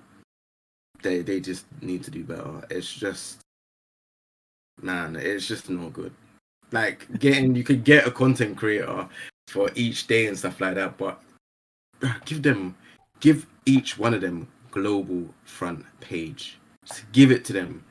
Global front page for longer than I don't know if they do 2 hours but if you just give it to them, make them have their time, make them feel like we're doing something right. You know what I mean? Like, not just give us. I've seen them just give people 2 hours, and it's just like, oh, okay.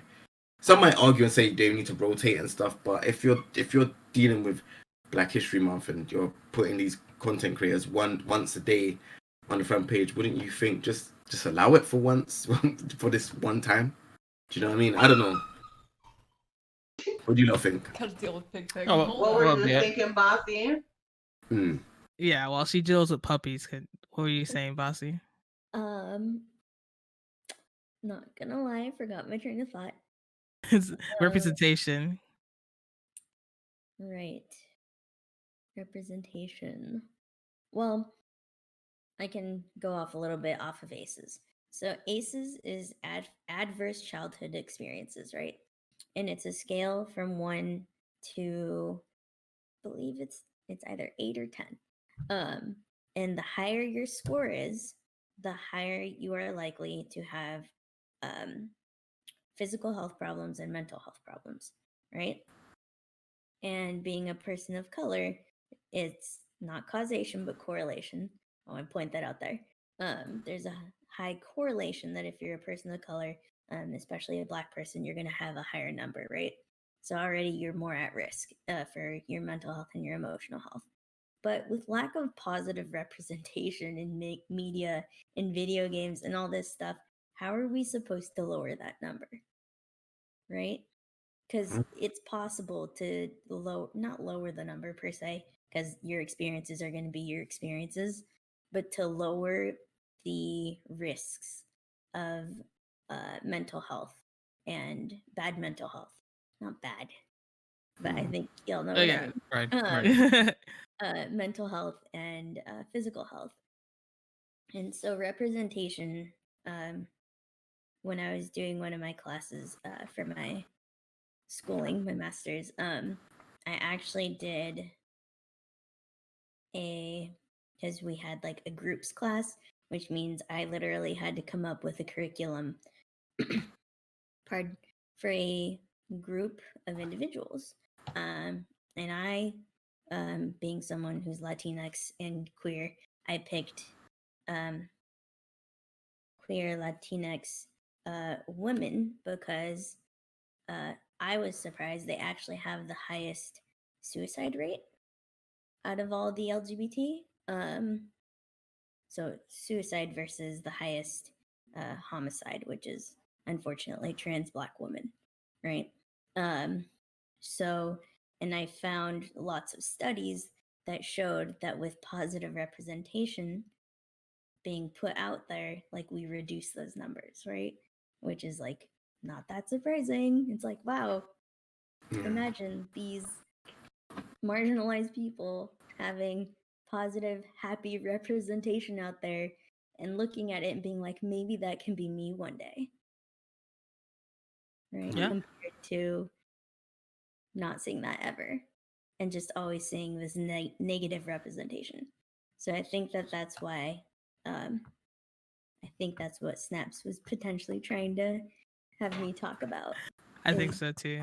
Yeah, that positive representation is so important, and when we don't have it on platforms like Twitch, like,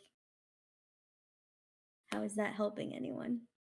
Right, and I don't want to turn this into like all lives matter or whataboutism kind of like argument, but then I was reading like when all of this, I think this was a few weeks before, sometime this year, Lyric was talking about on Twitter about the fact that he's brown and that he couldn't have his camera on because he was scared that he wouldn't get to where he was right now. Yep. Right. And me, I grew up in the Middle East and I'm Indian. And anytime I see anybody with an Arabic name, a Muslim name, or an Indian name kind of like doing anything on Twitch or in the gaming space, I get excited, even though I don't relate very much to being Indian, because I'm like, that person kind of looks like me. I can, they're doing the thing, right? Seeing Kumail Nanjiani become buff as fuck to play a role on the Eternals from Marvels whenever that comes out. Seeing him like stand beside white people, really. Like that's the whole thing. Standing beside white people and being seen as equals and treated as equals is what's awesome. Right? And makes me think like I could get. That's why I was fortunate enough to not really face a lot of discrimination, really. So, which is why I really have I don't really care kind of attitude, because I've not faced any of that. So I've never felt the need to temper myself or moderate myself, like navigating life day to day, because I've just never experienced. I've been very lucky, even coming out here to Vancouver, which has been mixed since the 40s, 50s, since for a long time. So it's like just there's no blatant like, hey, you're brown, do my math homework, Like me, my friends will make that stupid shit. We'll joke about that, but then I'm not gonna like go around and be like, "Oh, you're brown. You must be good at engineering," even though I can't fucking operate a TI calculator to save my life. Are they asking for your graphing calculator? They tried to. No, like it's important shit. Seeing people stand on the same level. It's like a whole package deal. You want to be treated equally, and you also want to see people being treated equally, right? Right. Yeah, that's how I felt about Black Panther, because seeing all the kids I was just go about to ham say- for Black Panther, and like some folks pulling money together to buy out movie theaters to send like kids from K through 12 to be able to be there opening night for Black Panther, and seeing their faces when they found out, like that shit fucking matters. Like, Yeah. and of course Black Panther ended up being the highest grossing Marvel Cinematic Universe movie period. Yep. At that moment, like just Before- so that's something we want to fucking see. It's not rocket science. Oh wait, I'm smooth brain, so it might. You're not supposed to know that. I'm not supposed to know that.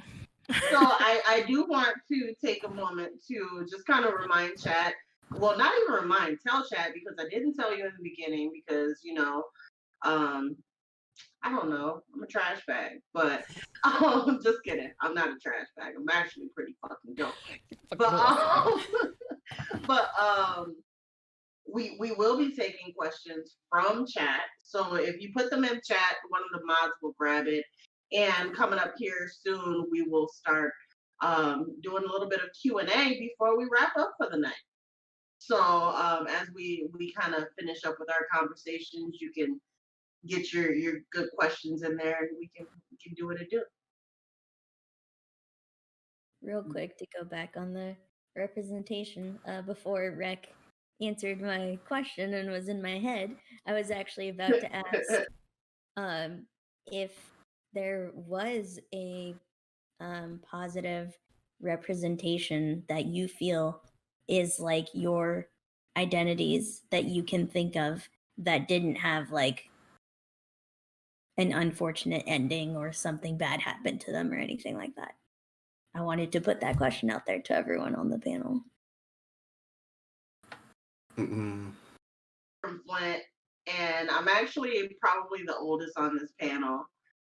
And the representation that I had, like on TV, it was fucked. I mean, Cosby Show was cool and all, but I had motherfucking Don't Be a Menace to Society and Boys in the Hood, and Ricky getting shot was just kind of reminiscent of what went on in our neighborhood every damn day.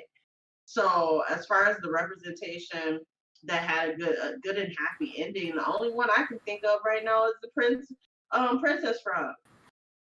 Oh, that was a fucking cartoon. And half the time they were frogs. Right. I was 90% gonna say of the time they were frogs. right. I was gonna say that, like, surprisingly, like, at least in the early to mid 2000s, that Disney Channel had a couple of shows on there that had some representative stuff, like Proud Family and That's So Raven, which I would not have expected from Disney given their history. Yeah. So that was good to see for the age groups that those shows are meant for. And somebody in chat just said Family Matters. Even though Yep. even though that little girl went upstairs and never came back down. The little sister. See, y'all don't even remember the little sister. That's how I know y'all are young. So there was. I'm sorry, I'm a Zoomer. I fucking love Family Matters. So now I'm just like, hold on a second. Let me jump back into my childhood. Martin, sister. BDO remembers. Sister, yeah. What about shows like Fresh Prince and My Wife and Kids? Bernie Mac show. That was dope. Fresh Prince punched me in the feels so many times, man. Oh yeah. The dad episode. Yeah. It's too real. I'm trying to think of positive Indian representation. In Western it's hard. media?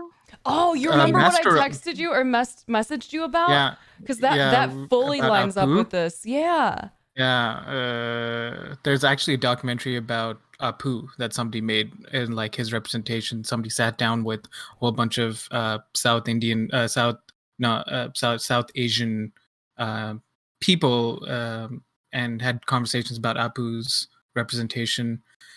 If we're talking about positivity, because at least we could move that way, Master of None by Aziz Ansari was interesting because it showed like the really nice dynamic of an American-born Indian person and like how they relate to their family and things like that.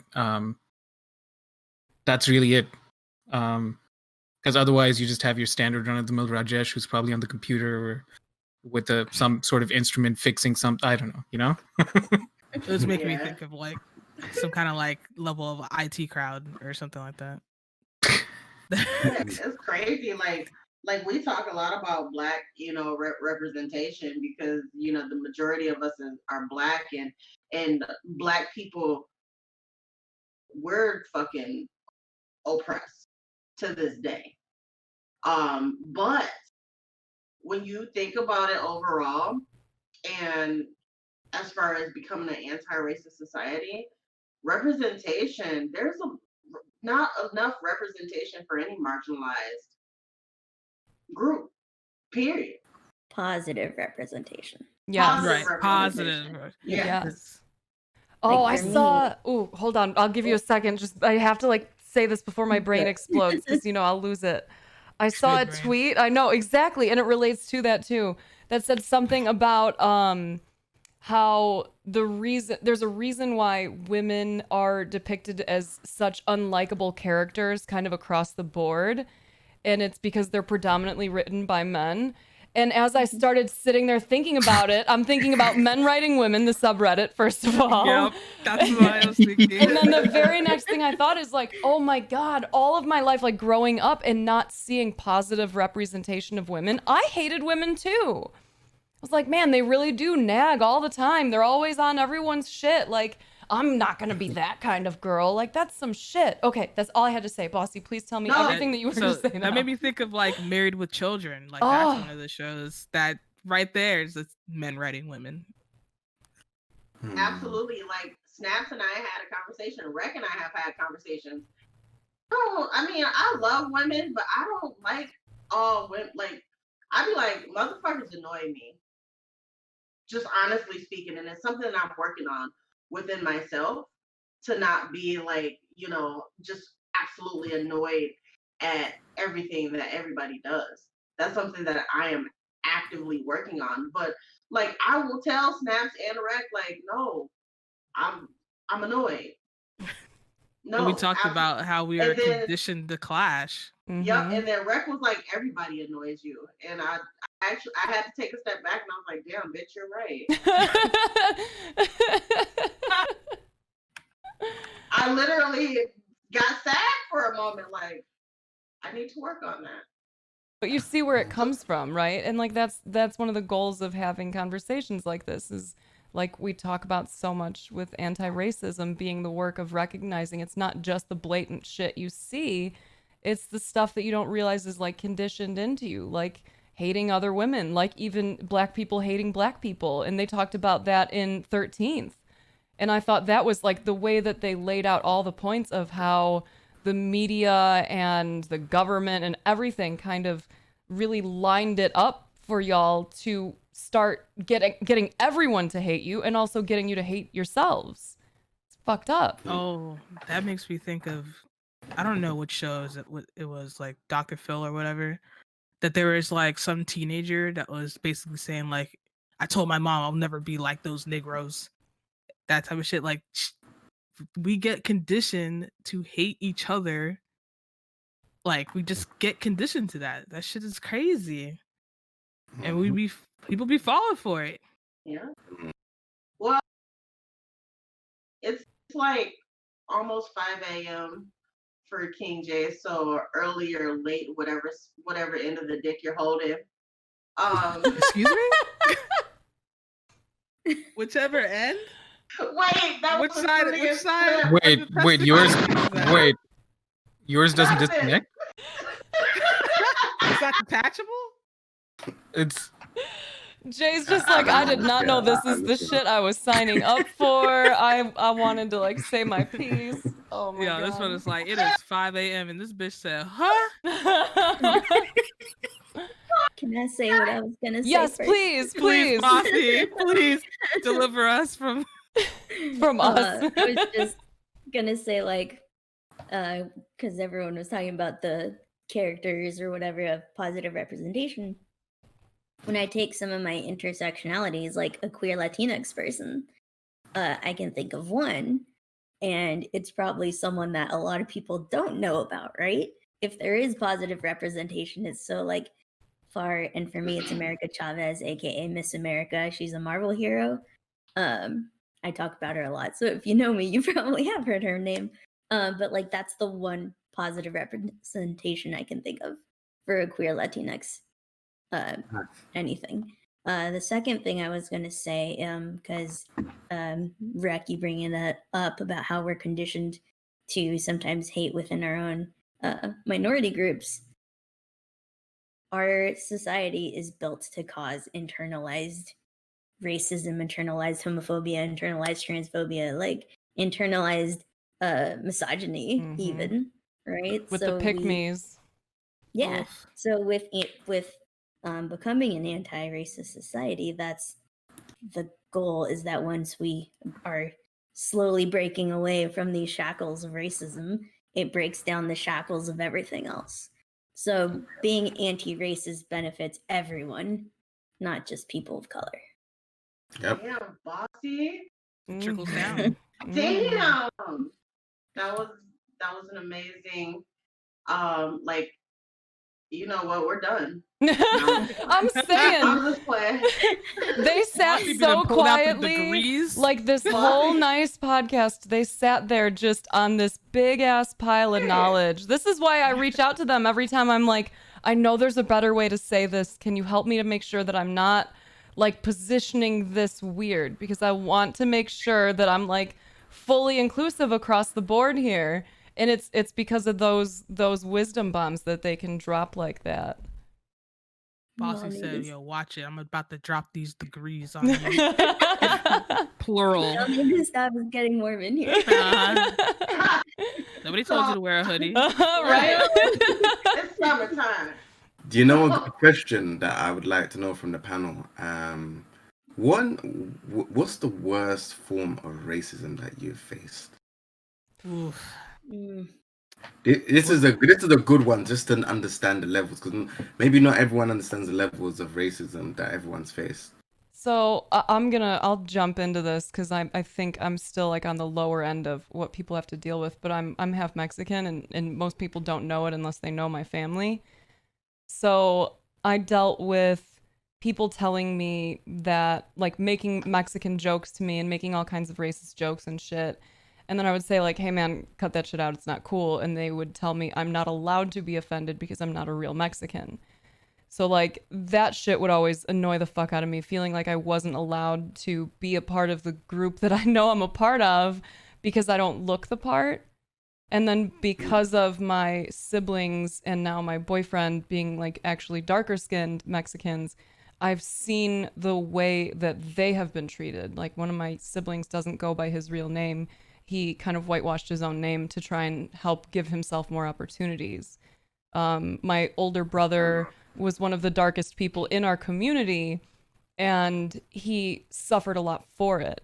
And because we were raised by white people, who, you know, kind enough people, but with their own shit, when it came to the shit that we dealt with from my dad when we were younger and he was dealing with a lot of really rough shit and including like alcoholism and serious anger issues, it was very evident to me that my brother got a great deal more of the abuse than I did and in a much more aggressive manner.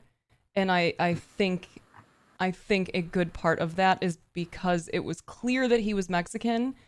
And for me, because like once I stopped going outside as much, my skin lightened so much, it gave my family this kind of sad form of hope that I wasn't actually a mixed race kid. So I think I got more grace because of that. That is crazy. This is why I like to hear the stories, because I just want to know what everyone's gone through, because I've gone through some crazy, crazy stuff. But I just want to hear what you lot have gone through. A lot of Where to- crazy shit. Where to start? The one that still sticks out for me is everybody knows that I'm originally from Flint, and I always talk about how I got the best of both worlds because my mom was poor as shit, and then because she was poor, my grandfather, who wasn't poor, he was really not poor, he took me from my mother. And I remember moving with him, and we went to a country club. And I was sitting and I was eating, and of course I actually had on jeans and a t-shirt because I didn't wear what everybody wore. And there was a lady, first of all, she made a comment about my clothing, you know, basically told me I didn't belong there. And I was coming from the bathroom. But then she realized who my grandfather was. Yeah. And she comes up and she touches my hair. And she's like, I've never felt a black person's hair. And should have kept I'm it like, that way, what lady. Should have kept it that way. Fucking And kept at it the that way. time, I'm just sitting there like, this was literally my first time ever being in a country club. Mm. And How old were you? Sorry, I was in the 6th grade. Like 12. So 13. 12. And of course, you know, I still said, you know, that was kind of, that's a whole nother story. But I said something to my grandfather, and she told my grandfather that I was very well spoken for a ghetto child. You're so articulate. I was very well spoken and articulate for a ghetto child. And the fact that my grandfather about had a whole fit because he's like, how does she know?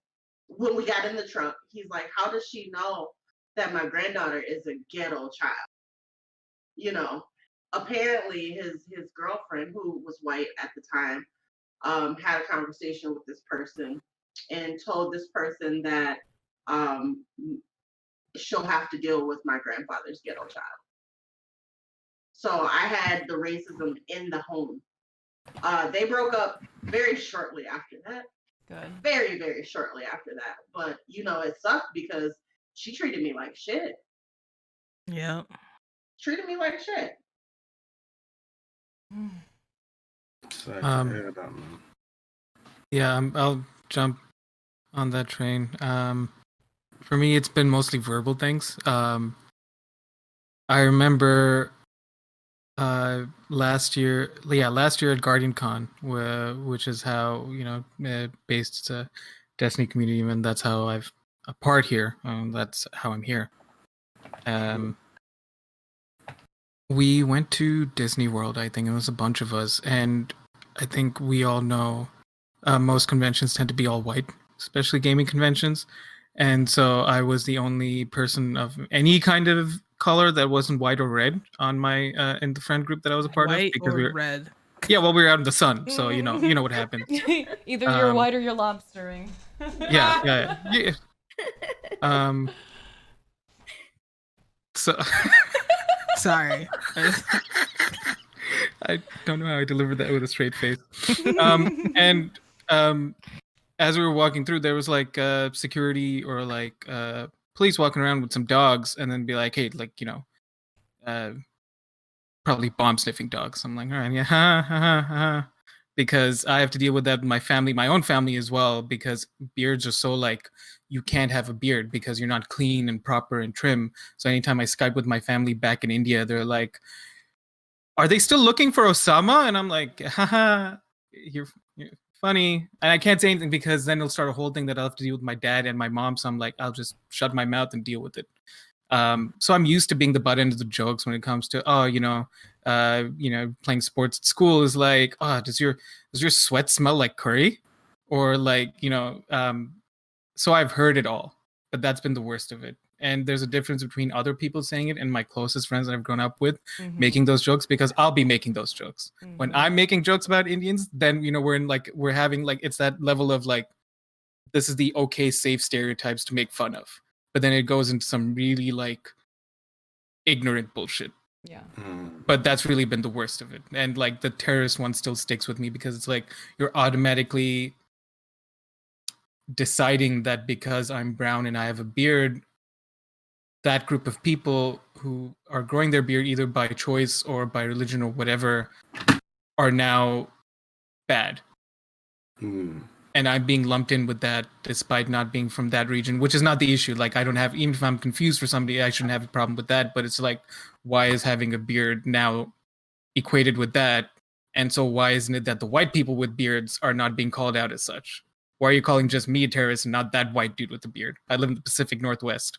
Yeah, we have a lot of flannel wearing white beards, white guys with beards. So No, it's like, those are just troubled men. oh, my bad. Sorry, you're right. Yeah. I'm not. See, I'm a guy, so I don't have as much of a smooth brain, but I'm not a white guy. So it's pretty it's got a smooth few, still. just a few less wrinkles. Yeah. You got a couple little wrinkles and grooves in there. But yeah, that's the thing. Whenever somebody says you're looking like a terrorist, that bothers me. Yeah, hell yeah. I'm just lazy. That's all it is. I don't want to shave. Shaving's a pain in the ass. Wow. And that leaves Rec and Bossy and Jay. I'll go. Like LR, I consider myself pretty lucky as well, because any form of like harassment and stuff that I've gotten has never been anything physical. But something that does jump out at me is I was with my dad, and my dad's Jamaican, so I'm half. But I was with my dad, and we went to one of our malls the next county up. That county is very predominantly white and affluent. But he wanted to go to that mall because whatever store was in there that we didn't have in the malls in our county. And I've already been used to being stared at because we have family friends that are white, and I used to spend a lot of time with that family, going out with them for whatever. Like we'll stop in Walmart, I'll get stared at because I'm the black kid with like a middle-aged woman and her kids. Like, so I'm used to getting stared at for being like out of place. Like whatever. So we go to the mall, and this mall is full of very, very, very expensive stores. Like they have things like, I mean, Container Store is like kind of rare for us down here. This was like the only mall within a certain radius that had a Container Store. So pretty much that was the baseline. Everything else was like super ritzy. So we're walking through the mall, and every patron in the mall was looking at my dad and I. Every single one. everyone, as if we had no business being there, or they were trying to figure out where the hell we worked, or whatever the case is. Literally every single person was watching us walk through the mall or walk through the store. Every shopper. Wow. And it's like, all right, clearly you guys are used to folks looking like us being your help, or being someone you hire, or Just whatever. not in their space. They're yeah, exactly. And they're like, I mean, because my dad dresses pretty well as well. Like, I'm sure Jay gets it too, because like my dad's like straight out of Jamaica. Same. Yeah. So Yeah. like, I mean, he presents himself like super clean, like everything matches. Like he presses his jeans, bro. There's a crease in his jeans, dog. Like, it's a whole thing. Whole thing. So like, and I just kind of slum it. Not really, but like I was probably in some basketball shorts and like a shirt like this or whatever. But like, it doesn't matter what the fuck we had on, because we wouldn't be in there if we couldn't afford anything in that fucking mall. Yeah. Like, shit, dude. Mm-hmm. So it was definitely a lot different. You could tell the difference of the stairs versus like if I was with the family friends. Like, you could tell the difference, because at least with the family friends, I know that's from a position of curiosity. Like, oh, she's with them. Oh, I wouldn't have expected that. And then you're probably trying to figure out family structure. Cool, I get it. That's usually the baseline. But me and my dad, as the only black people not behind a counter, yeah, the stairs are just like, how dare you enter the sanctity of my mall? Yeah. And this is the type of shit that like people devil's advocate, they jump in. So like those of you who are out there right now and you're fucking furiously clicking away at the keyboard, just save that shit. Like, you don't need to bring your perspective of like, well, maybe they were just looking because they liked your outfit. Like, people, you can tell, man. You like, you know when someone's staring at you from across the room, you feel it. You know when people are looking at you. Like, you've experienced this in your own life. If you have not been on that end of racism, like, you still have experienced the feeling of lots of people staring at you, and you know what that feels like. So don't try to play the devil's advocate thing here. Just calling it out, because I know at least one person is fucking just clacking away right now, ready to say some stupid shit. Yeah. Mad. Yep. Should I go next? Damn. All right. So there's two. There's one that's in the gaming industry, and there's one that isn't. The one that's in the gaming industry, I was at an event, and they were packing up, and I was talking to one of the representatives, just saying like, like, I like the event, just giving feedback. And one of the guys packing up said, "Hey," and I was like, I looked at him, and I was like, "What's up?" And he's like, "Oh, heck, what do you do then?" And I was like, "What do you mean?" Like, I said, I'm just here for the event. He's like, "But are you a rapper or anything like that?" And I looked. Excuse me? Like, yeah, it's 2017.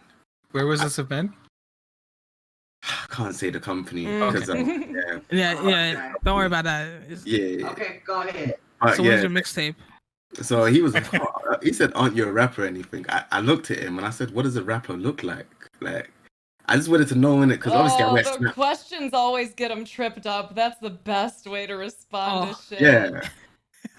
Because I've been going through it. I go through it a lot, especially in this field as well. Like, I've been going through it a lot, but it's always when you bounce back the question, it's like, "Oh, well, I'm not racist. I have black friends," or whatever. So I just said to him, "What does a rapper look like?" It's just like, I just wear a snapback and a hoodie like most other people, know. And he's like, "Oh, no, I didn't mean it like that. It's just, these events, we got loads of people that come around." I said, "Oh, okay, I'm a gamer." He's like, "Oh, gamer?" I was like, yeah, I'm a gamer." So long story cut short, I explained to him who I was in that. So that was that scenario. This scenario is a bit different. This is a real life police situation. Yeah, this one's a bit crazy.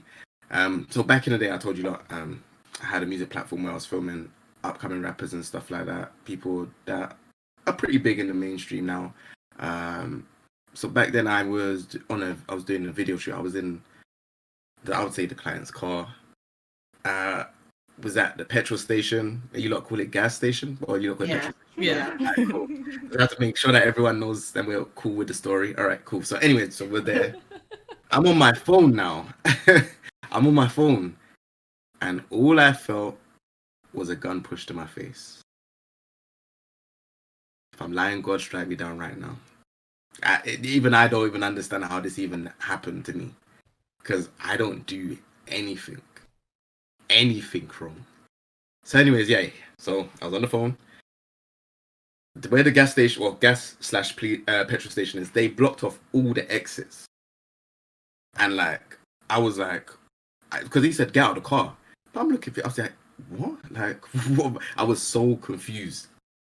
So he's like, I was like, what have I done? Like, I'm still trying to text. He's like, no, put the phone down, get out of the car. I was like, oh my gosh, like, is this really happening? So go out of the car. And bearing in mind, there's a couple other policemen that had guns as well. Like, they were just standing there and stuff like that. They would buy their vans and stuff like that. I was just looking around thinking, I don't know what the hell I've just done. So anyways, now, they pulled me to the side and they've said, oh, what's my name? I said, what have I done wrong? Like, they're like, no, we just want to know your name. I said, okay, but what have I done wrong before I give you my name? They're like, oh, you don't answer back. Just give us your name. Stop wasting our time. I just said, you know what? I want to do the thing where I carry on doing it, but there's no cameras here. And if I get my ass beat, there ain't no one to save me. So I said, right, I just told them my name. They'd asked for my age and everything. And I said, what has happened? They're like, oh, they said I fit the description of a 5'10" black male. Bearing in mind, I'm 5'7". I'm not even 5'10". 5'7". So he said, I said, I haven't even done anything. They said this was happened on a Saturday. I remember it's been it's tainted in my head because it affected a lot of things, and I'll explain it. So I said, I haven't even done anything. They're like, at this time, they said the car was used for a robbery. I said, I can give you my location of where I was. I can give you my exact location of where I was and what I was doing. Because at that time I was editing a video and I was at home. So I said, you lot can even come to my house. I was so adamant. I was like, you can come to my house. You can see what I was editing. They were like, now we can't take any chances. We can't take any chances. And I was just like, what? I'm offering you lot to my house to come and see what. So anyways, I got arrested. Yep, I got arrested. I had to ask them. I said, so what? You lot gonna go to my house? They're like, yeah. I said, what? So they went to my house. My parents and my brothers, everyone was there, and they didn't know what the hell was going on. I was so traumatized because I was like, how do I tell my dad before they even get there that they're coming in? Because he doesn't know anything. They're gonna search the house like for everything, weapons, like stolen money, everything. They never got anything because I didn't do anything anyway. So they kept me in. They usually allow you to keep you in for 24 hours, but they kept me in for 48 hours. After the 48 hours, they took away, like I was telling you, I was a cameraman. They took away my camera, my tripod, my phone, my memory cards. We have a thing called Oyster here where we travel on tubes and trains and stuff like that. They took that away. They took everything away, clean, everything. What? They couldn't afford their own Oyster card? I don't know what it was. I had to use no word of like I had to use their phone to call my dad and say, Dad, I need you to get me. Like, they've took everything. I didn't understand why. But yeah, so literally then so I was telling you, look, I had the music platform that died. And the reason why that died is because I never had no camera and I didn't have much money. I was literally using They that never gave any of it back? They gave it back to me a year and a half later. Jesus. Yeah. Sounds about police. Yup. Yeah, a year and a half later. I was on bail for a year and a half. And I had to work in some retail shops. There's places like Rivers Island and stuff like that. I was working there for like a little bit. And then I switched over. Then I worked at Next for a little bit. Then I stopped. And then, yeah, like, as soon as I got my stuff back, it was just like, my channel's dead. What more can I do?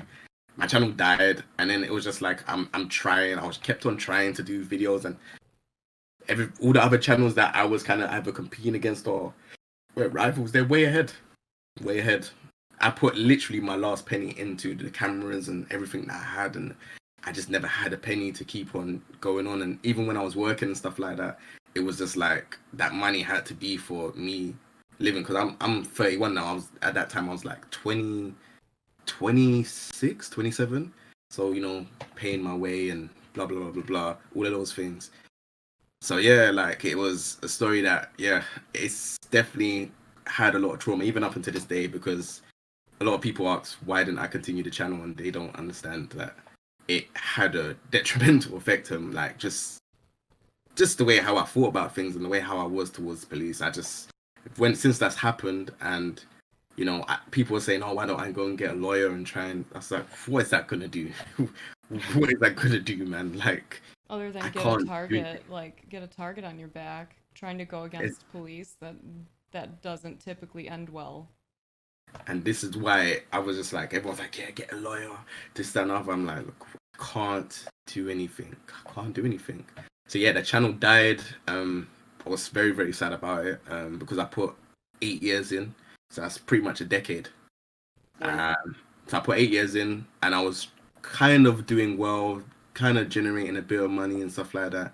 All for it to just be 8 years and done. I remember that's my 20s, so that was all my 20s done. And then it's like now I'm trying to rebuild, and I'm doing gaming. I've always done gaming, but it was always a hobby because I didn't think it was considered as cool. And it was just like I kind of just had to just gather the courage and to say, look, we have to put that aside now. The music stuff, you have to put it aside. We have to focus on the gaming, make it cool. You can do it. You can make it cool. And the only reason why I didn't think it was cool because I did have like street tendencies. I'm around a lot of street people that I know, and it was just like, oh, we play, but we never thought that, or should I say, I never thought that a black guy could make it in gaming, because all we see is the white players or the Asian players that are always at the forefront. They're the ones wearing the headsets. They're the ones holding the trophies. You don't see a black person.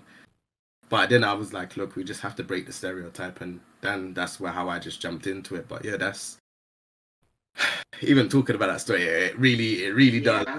Yeah, it really does Yeah. take That a lot. I mean, that makes me think of a conversation I had with someone on Twitter. I mean, it was less of a conversation and more of telling them to check themselves. But that person was from overseas, and they basically tried to tell me that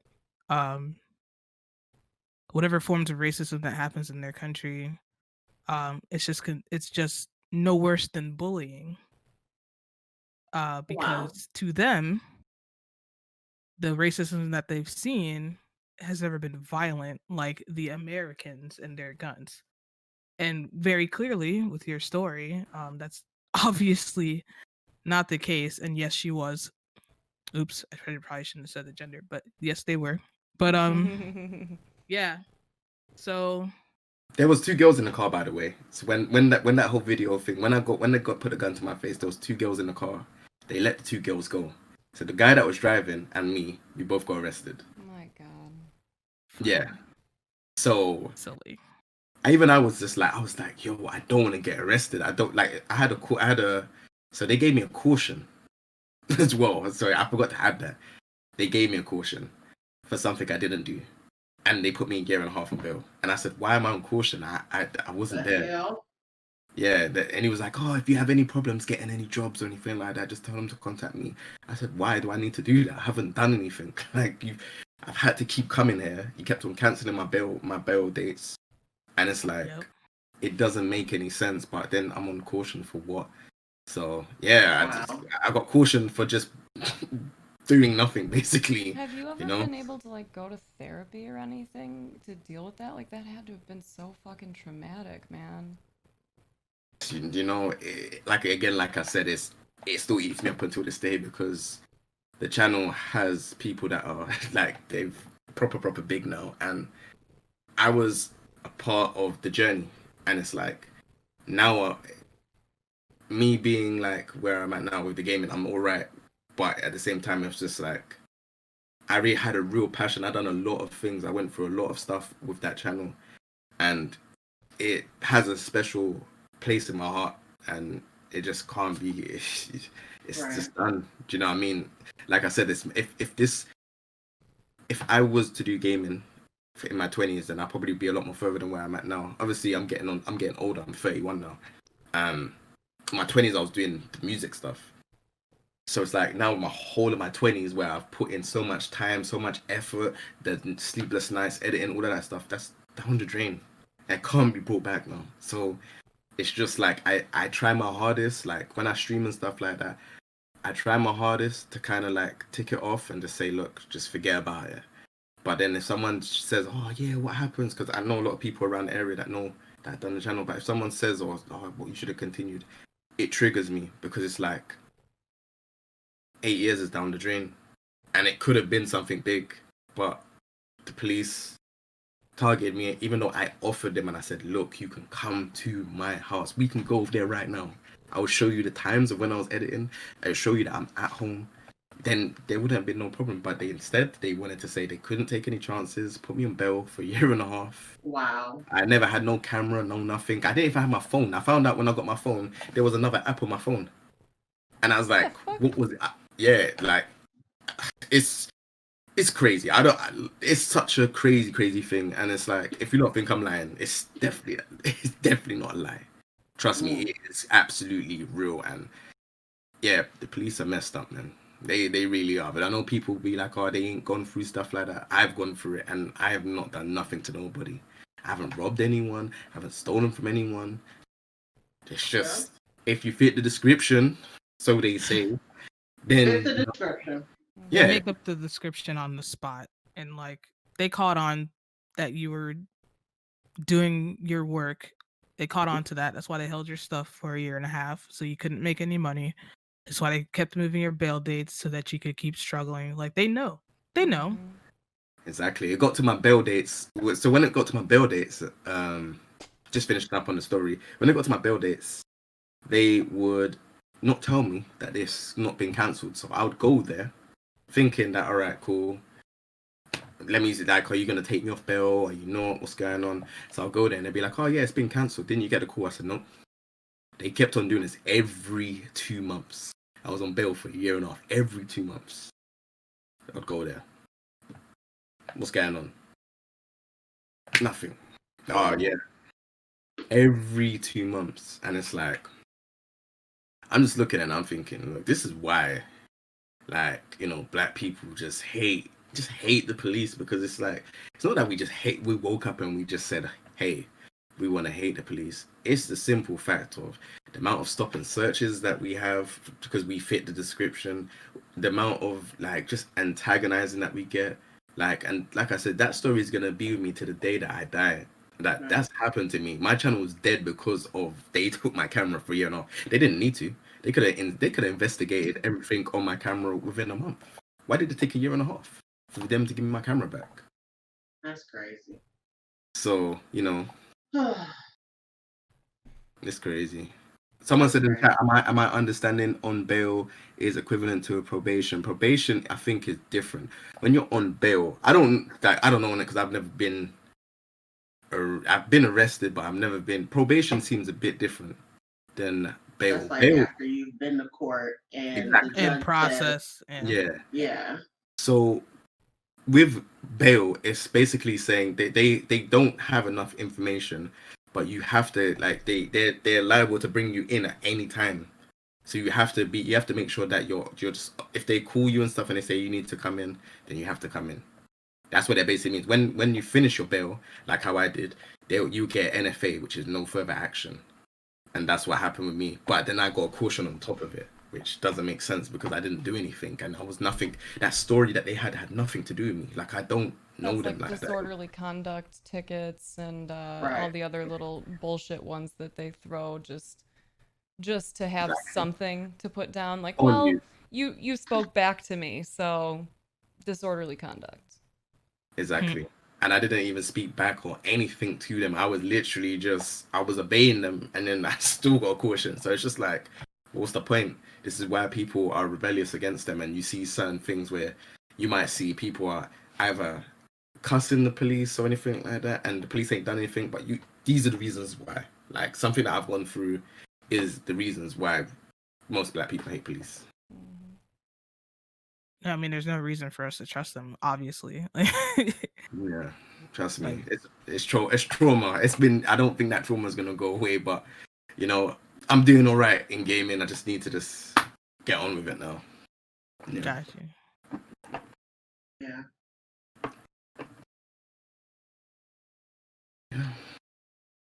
Me. Yeah, you. Bossy. So oh no, it stopped. I was gonna show y'all because I know Snaps, you've shown us a picture of when you were younger and your complexion was different. And I wanted to show y'all what my normal complexion is when I don't live in Oregon and don't have to stay inside all the time. So When I you're not pulled up a actively picture. hiding from the sun. Yeah, or for me, the rain. Mm. So I wanted to show y'all. I don't even know if it's going to show up properly because it's a phone picture, but this is. No, Oh, there we oh. go. Yeah, there we go. Yeah. So like that's my normal complexion. I'm a lot. So when I said I'm a lot paler right now, I mean it. I feel like for me personally, I was lucky living in California, one in a small farm town where it's mostly minorities because we're picking, not we, but my parents actually did, like out there in the fields picking the fruit. And then I lived in San Diego, which is right on the border. So I was lucky that I didn't face too much. I did face it still. It's so based sad that we on have to my even say stuff like race. that, like lucky. Yeah. Right. Yeah, I know. Levels. But yeah, continue. I've faced more discrimination based upon my gender expression and my sexuality. So I feel that since we were talking about how they can tie in, I can say two stories. One is when I did experience racism, it was actually in elementary school, and I'm actually really embarrassed to tell this story. But I hope y'all recognize that this was no fault of my own. But I was actually in 5th grade, and I had moved to a private Catholic school because I was fortunate that my parents could afford it after they worked their way up from working in the fields to owning their own business. And I was one of like the 2 people of color in the class. We only had 1 class for each grade. I was in 5th grade. And because it was a Catholic school, they want you to do like all the Catholic things. So I had to once a week go to the 2nd grade class because they wanted me to do my communion, which normally is done in the 2nd grade at that school. So I'd have to go once a week during like PE or something, and go and do and go and listen. Well, I don't remember why, but I think I had missed a test or something and I had to make it up during my lunch recess. And so I didn't really get to use the restroom. And so I had okay. And then when I got there, I was going to go during PE before we had to, because we usually get warm-ups or whatever and have to get time to go to the restroom, but I didn't. So I went to the class and we had nuns at this Catholic school, but most of them were from Spain. And a lot of the time from my experience, there's a lot of headbutting between Spaniards and Mexicans. Yep. And I really had to use the restroom. And I asked this nun, so we called them sister, and I was like, "Sister, can I please go to the restroom?" And she literally told me no. And she was the sister that was notoriously known for not being the kindest, but she always glared at me. She would come up to my face and point into right here in my face and would glare at me, and her finger would shake because she was pretty elderly. And I never knew why. It felt like she hated me, and I feel like potentially most of you know my demeanor from watching me here. I'm pretty quiet. I sit there during school. I would finish all my work and sit there and read a book. I was that kid. I was that kid in the corner who would do all their work because I was a little bit understimulated with the work and I would finish it and I'd just read my book. And I asked her politely, like, sister, can I please go use the restroom? And she said no. And at this point, I asked her about 3 times, and then I was like, it's an emergency. Like, I really need to go. And she still told me no because she thought I was going to go do something in the restroom, like do something bad in the restroom, like get in trouble, right?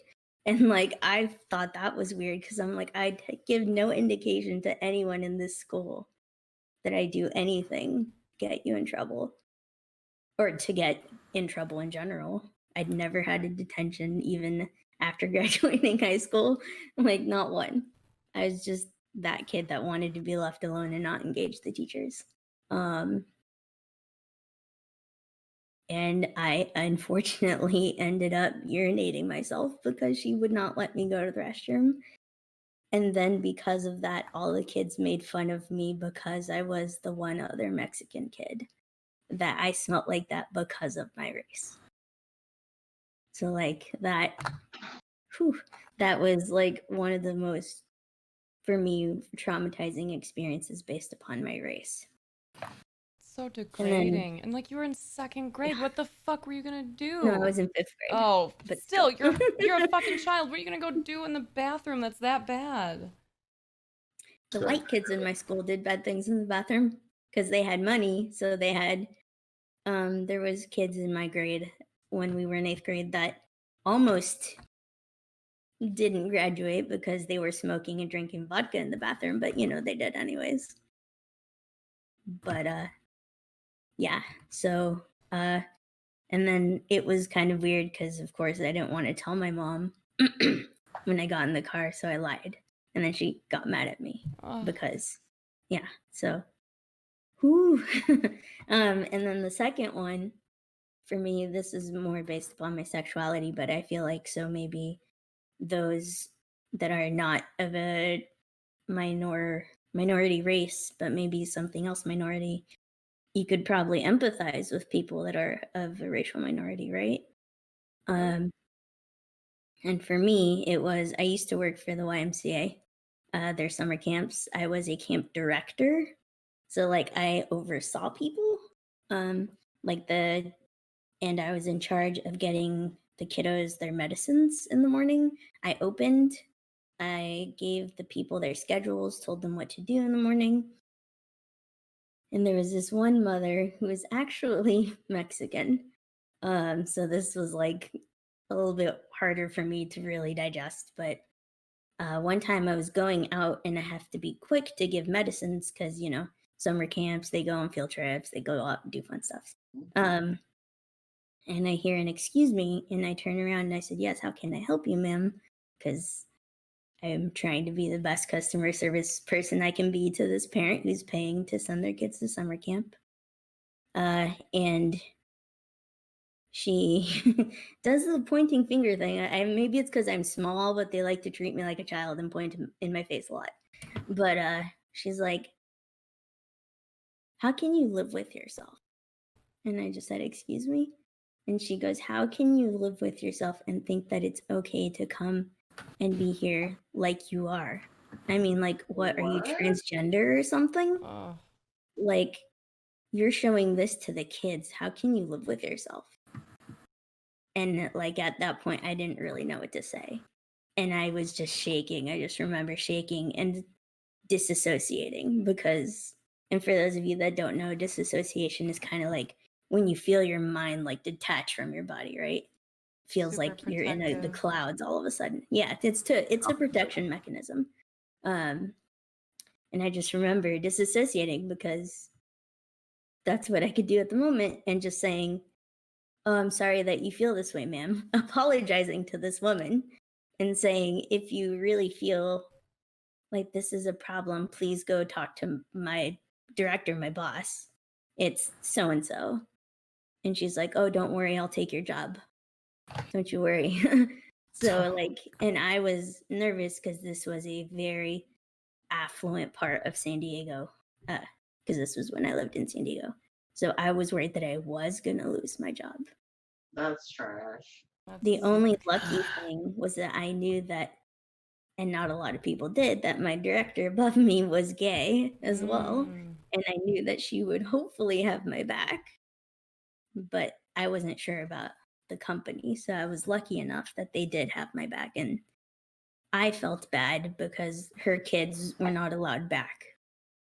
And I felt like I caused them to lose some of their summer experiences.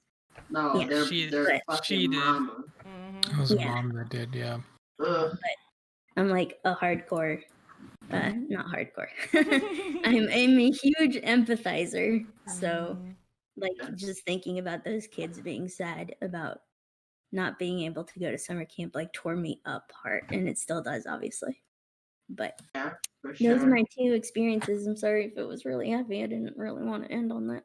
Oh, we have questions, though, right? We have a couple of questions. Questions. We And do that's have a couple of necessary. questions. It's necessary. Yeah, Some of and this stuff is it's- heavy. Yeah. It just makes me think of like the homophobes and transphobes going like, we're so scared of the gay agenda. The gays have an agenda. Their agenda is to live normally. The And agenda is I want to just get married and live happily, and that's it. And It's like, like- you know, have oxygen in my lungs and my feet on the ground. Exactly. so there's like a theme here. I The want gay agenda is oxygen to in my like lungs. stay alive. The black agenda is to Ming. stay alive. So it's kind of like, I wonder if they're not the problem. Mm. That is so opposite smooth brain of you, though, to say. I only get one a year, so I'm done. Spent. Deep breaths, everyone. Deep breaths. Woosah. We got a couple of questions. Do that shit. Yeah, go for it. First question is from Alexi. I hope I said that right. I'm sorry if I didn't. KingJae, possibility of top Black and POC streamers / gamers forming their own brand / group and acting for it to having a louder, penetrating voice. So, what do you think of us creating our own? Ooh. Wait, is that only to KingJae? I mean, I'm sure all of us can answer it. I think it's possible, but the only problem with that is, again, I feel like there's something within our own community that we need to sort out ourselves. Again, I don't want to be the person that's like, yeah, we're all 100%, we're all correct and stuff like that. There's a couple Black gamers that are, again, they're at the forefront, they're ahead, you know. Why haven't they thought about that? Right. And the reason being is because, again, it goes back to what I was saying, is that once they get to that stage, they're in a comfortable position and they don't want to lose that position. So it becomes hard. I was talking to I was in a group where we was talking, a group chat, and was talking, and I was thinking of creating a Discord where, you know, there's different sections, like, you know, for beauty, gaming, I don't know, lifestyle vlogs, this, that, and the other, and getting all the Black content creators to, you know, just be able to kind of see who else is doing the same thing within their field. The reason why I didn't get around to doing it is because I'm just thinking, is it really actually going to work? Because it sounds like a great idea, and I have tried, you know, working with other Black content creators, but again, it's just, I think it's just the stigma of what we've had to grow through growing up. We've all had to go through surviving, barely surviving. That's not all of us, but a large majority of us we've gone through, you know, just growing up, surviving. So when we do get stuff, it's like we're very, very cautious of trying to share things out.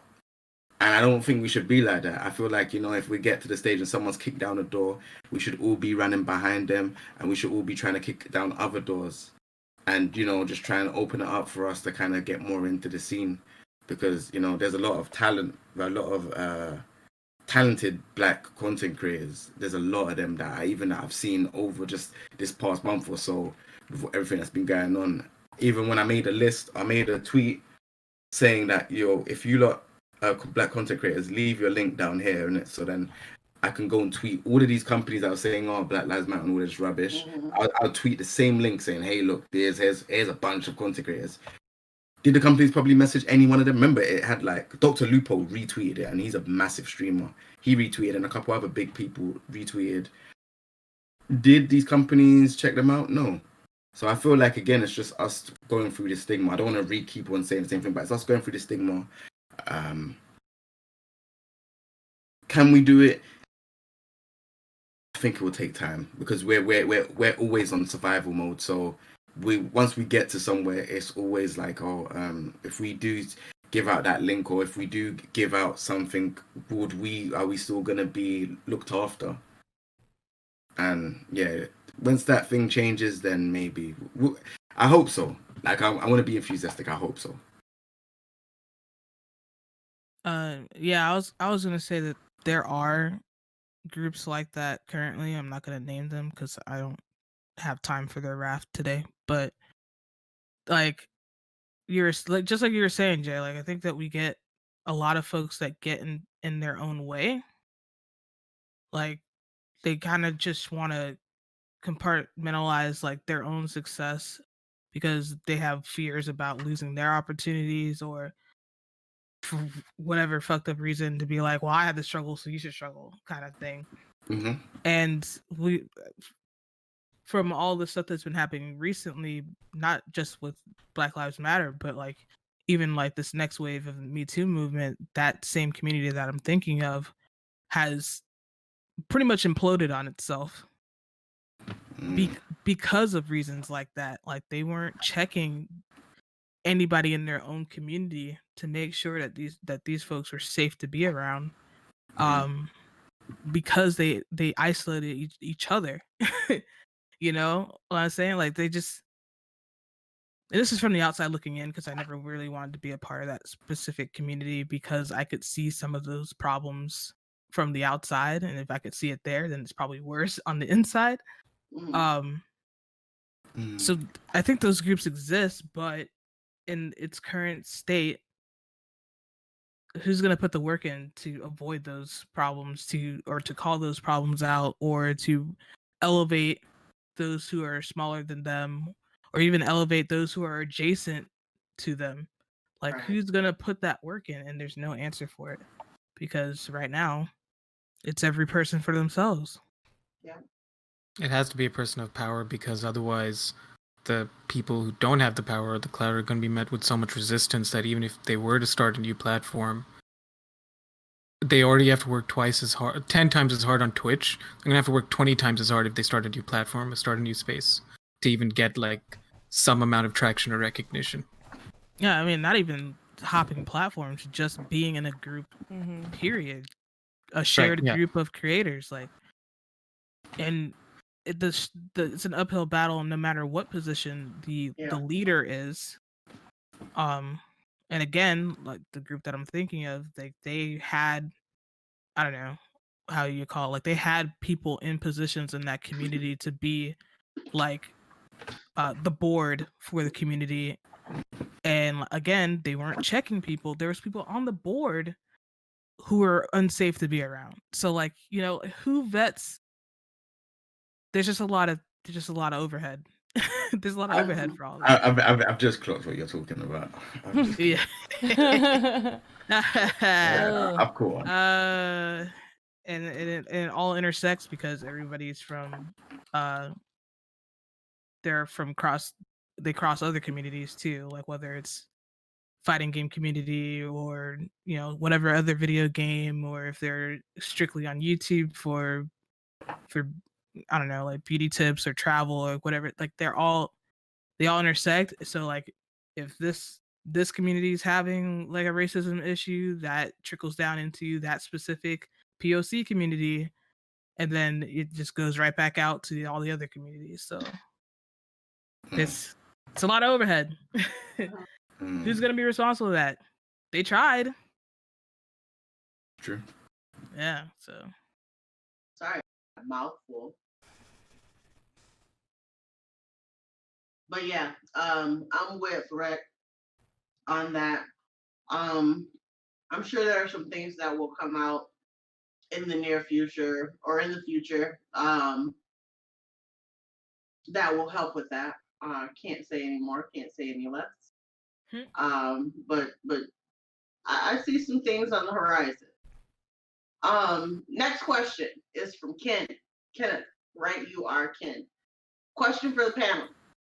Now that we're in the second half of the decade, that is 2020. You mean? Wait, Oh no, I get it. Yeah. What progress have you seen made? Now that we're in the lifetime that 2020 has felt like, the second Listen. half. What progress have you seen made so far, and what needs to continue to happen? I got my brain like wait, what? Ken trying to be funny over here. I get it. It was funny. Ken. I promise it was funny. Mhm. What progress did you see that has been made so far, and what needs to continue to happen? Say that one again. I can't. What progress do you think, given the shit show that this year has been, what progress do you think has been made so far, and what needs to continue to happen this year? What progress? See, I do want to say cancel culture, but I don't want to say cancel culture. There's a reason why I want to say cancel culture, and there's a reason why I'm saying not. The reason why I say cancel culture is because we've been able to see and understand what's really been going on in the industry. People probably knew, but they didn't know.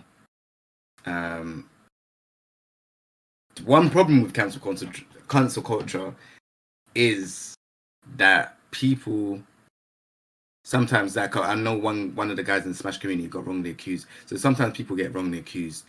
But the reason why cancel culture was really good for me personally is because it goes to show what really is going on in this industry.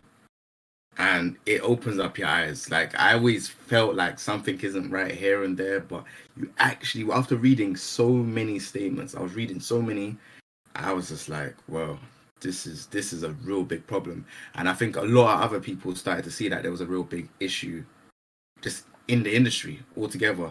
So I think this allows us to kind of like either de-cleanse or move forward. Right. But again, it's like, one thing that I don't like about cancel culture is that it's sometimes it can be like, I'm not going to disregard any of the statements, by the way. So I want to make that a big disclaimer. Sometimes some of the statements that I was seeing, they kind of got another person saying, like, someone can get wrongly cancelled. Like, for example, Mutaking is a Smash streamer. He got wrongly accused, and the guy admitted that he wrongly accused him.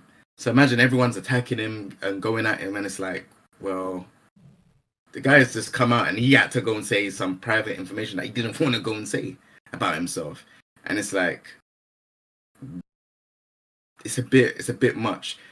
I feel like in this gaming industry, we need someone that we can actually talk to when these stuff happens as well. So instead of doing cancel culture or holding it out, I feel like if something happens, sexual allegations or anything like that, I feel like there needs to be someone that we can talk to. I would say maybe the police or whatever, so that these things just get nipped in the bud straight away. Because cancel culture is cool, and they will feel like, the other person will feel like shit that's done it, or maybe they won't because maybe they're just a bad person and they just don't care. But we need to start seeing some progress with these stuff, because all I've seen is people coming off of Twitter, or they just not tweeting, but I haven't been no justice for what's been happened well, not that I've seen anyways. So I feel like there just needs to be more stuff that happens. Cancel culture is toxic, but at the same time, I feel like it definitely opened up eyes. And I feel like if we're going to move forward in terms of like this gaming industry and, it being a safe place for not only the women, people of color, people of just, it's everything. If we want it to be safe, there just needs to be like code of conduct for number one, so we all know what to do. I think we should all do anyways, but it's clear as table that not everyone knows. So we need some type of code of conduct, and we just need just a clear line. If these things do happen, who do we contact? And then, yeah, I think the gaming industry will be a better place. So like I'm a Yeah. believer that cancel culture doesn't even fully exist. That right now what we're seeing is accountability culture. And it's all based on kind of like the rules you're laying out, right? Like there should be some kind of guidelines. And what we're seeing now is that marginalized voices are finally being heard through accountability culture, which is like, hey, we're not going to allow harassment, sexism, racism, homophobia, all of these different forms of bigotry. We're going to call it out and hold you accountable. Where people get it twisted is they think that that means you've been canceled, you never make any money, you're dead to the world. But accountability culture really leaves room for people to come forward and say like, oof, my bad, I learned. Like Halle Berry was talking about how she really wanted to play a trans role, and people called her out on it. And a lot of people would take that as, oh man, they're canceling Halle Berry. But she didn't take it personally. She saw it as a learning opportunity, which is what all of this is. So she checked her shit and came back and was like, whoa, my bad. I hadn't thought of it that way. I understand. Thank you all for bringing this up to me. I understand now that that was overstepping and that roles related to the trans experience should be played by trans people. So like people don't actually get canceled by cancel culture. It just like they still get their book deals, they still get their money, they still do the thing. The idea if anything, of they get more opportunities. Exactly, because there's always that toxic group that's like, man, fuck the mob, and anything that relates to that notion of cancel culture, they jump on it. But really all it is at its core is accountability. And I think because we don't have some kind of governing body that can help in all those ways, because so many voices were unheard so long, social media has become that accountability. And it's a beautiful thing by and large. Like if we didn't have this, then how many of the horrific things happening at these protests would have actually made it out, you know? Right. All of the stories of all these women coming forward, if we didn't have the belief that it was at least going to be somewhat supported, that we had some people who might hear us, it wouldn't have happened, you know? I agree. I only call it cancel culture because that's what. I get it. That's what it's called. Yeah. I hear it and I'm like, I gotta fucking say something because it's not even real. I was gonna say the same thing. Like, there's levels to this. Like, absolutely accountability culture. Like, that's the majority of what we're seeing. And again, to your point, there have been people who've been falsely accused, and that's a very, very difficult position to get yourself out of. But that's because of that mob mentality, pile on culture. That is the cancel culture. Like the pitchforks coming out, like that.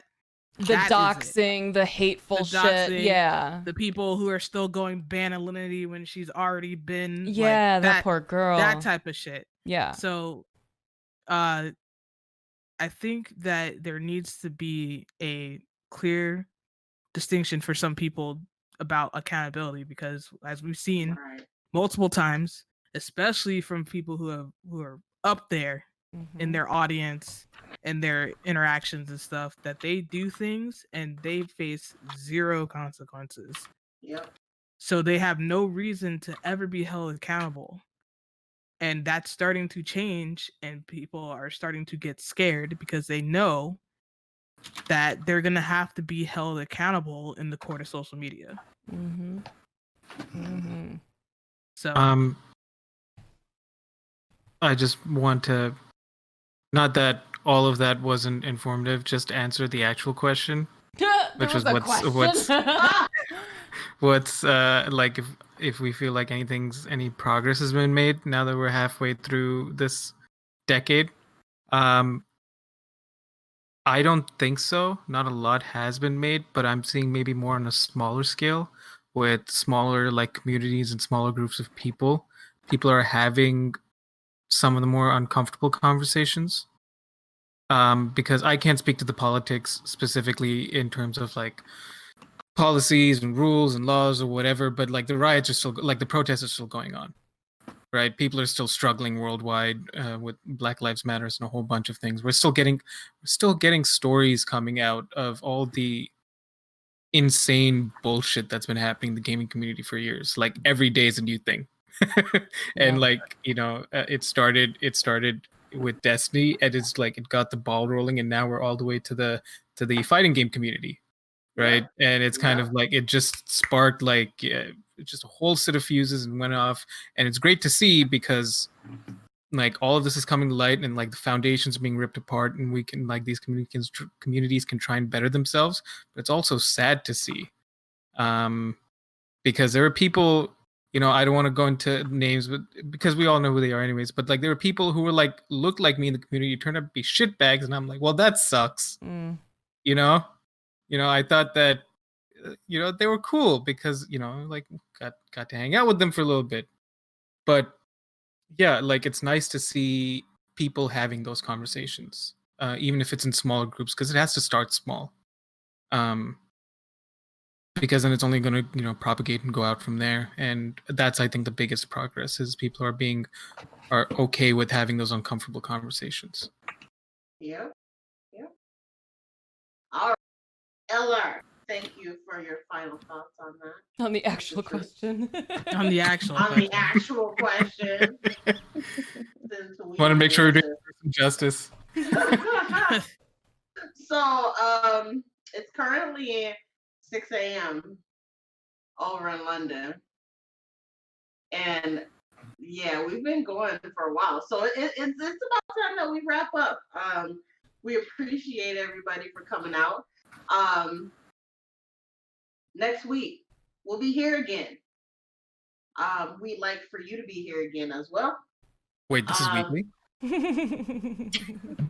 Yo, stop! You're such a troll! You're fired. Did you guys see my face? I'm like, wait. What? It's getting late. It's okay, girl. It's okay. Delirious.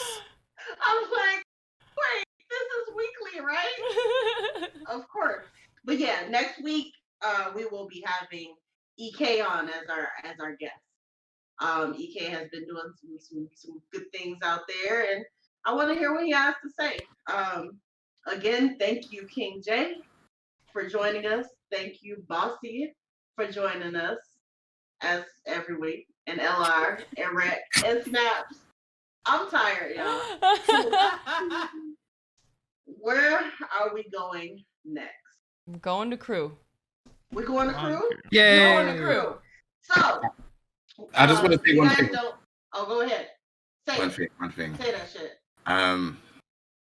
I am doing a thing for content creators. It's not promoting. I'm sorry, Snaps. No, this is the time to promote, No, man. this is your moment. Yeah. I have been working really, really hard, making basically like a content creator guide for people that are starting up doing, YouTube, Twitch, social media and stuff like that. Basically tells you what cameras you should use, audio recorders and stuff like that. When I was starting up, I never had any of those things. I just had to just wing it and just see what other people are using. You ain't gonna need to anymore. I'm gonna reveal everything that I know, and that's just to help you out as a content creator. This is for whether you're starting out or if you're intermediate. It's just to kind of give you the tips of what you lot need to look out for if you lot are doing it on a budget, or if you lot even have some money behind you, just to see what type of cameras you need, equipment you need, just to stream, or just if you want to create content. And I also teach people how to edit as well. I've got like 5 tips on how to edit. So yeah, that's on my channel. Need that. Yeah. And if this is a man who can put out more than one video a day, you should probably check those out. Right? With a newborn as well. With a newborn. And she's so beautiful. So pretty. Oh. Thank you. Perfect. Thank you. Thank you lot for having me. It's been such a blast. I really appreciate it. Thank you for the opportunity. I'm glad that you reached out. I'm glad we got to have you here. Like, this was awesome for sure. Yeah, this is definitely a shot in the dark, and I didn't fucking miss. So y'all, I appreciate you for responding to me as well. You go get you some rest. We're gonna go and give crew all of the love.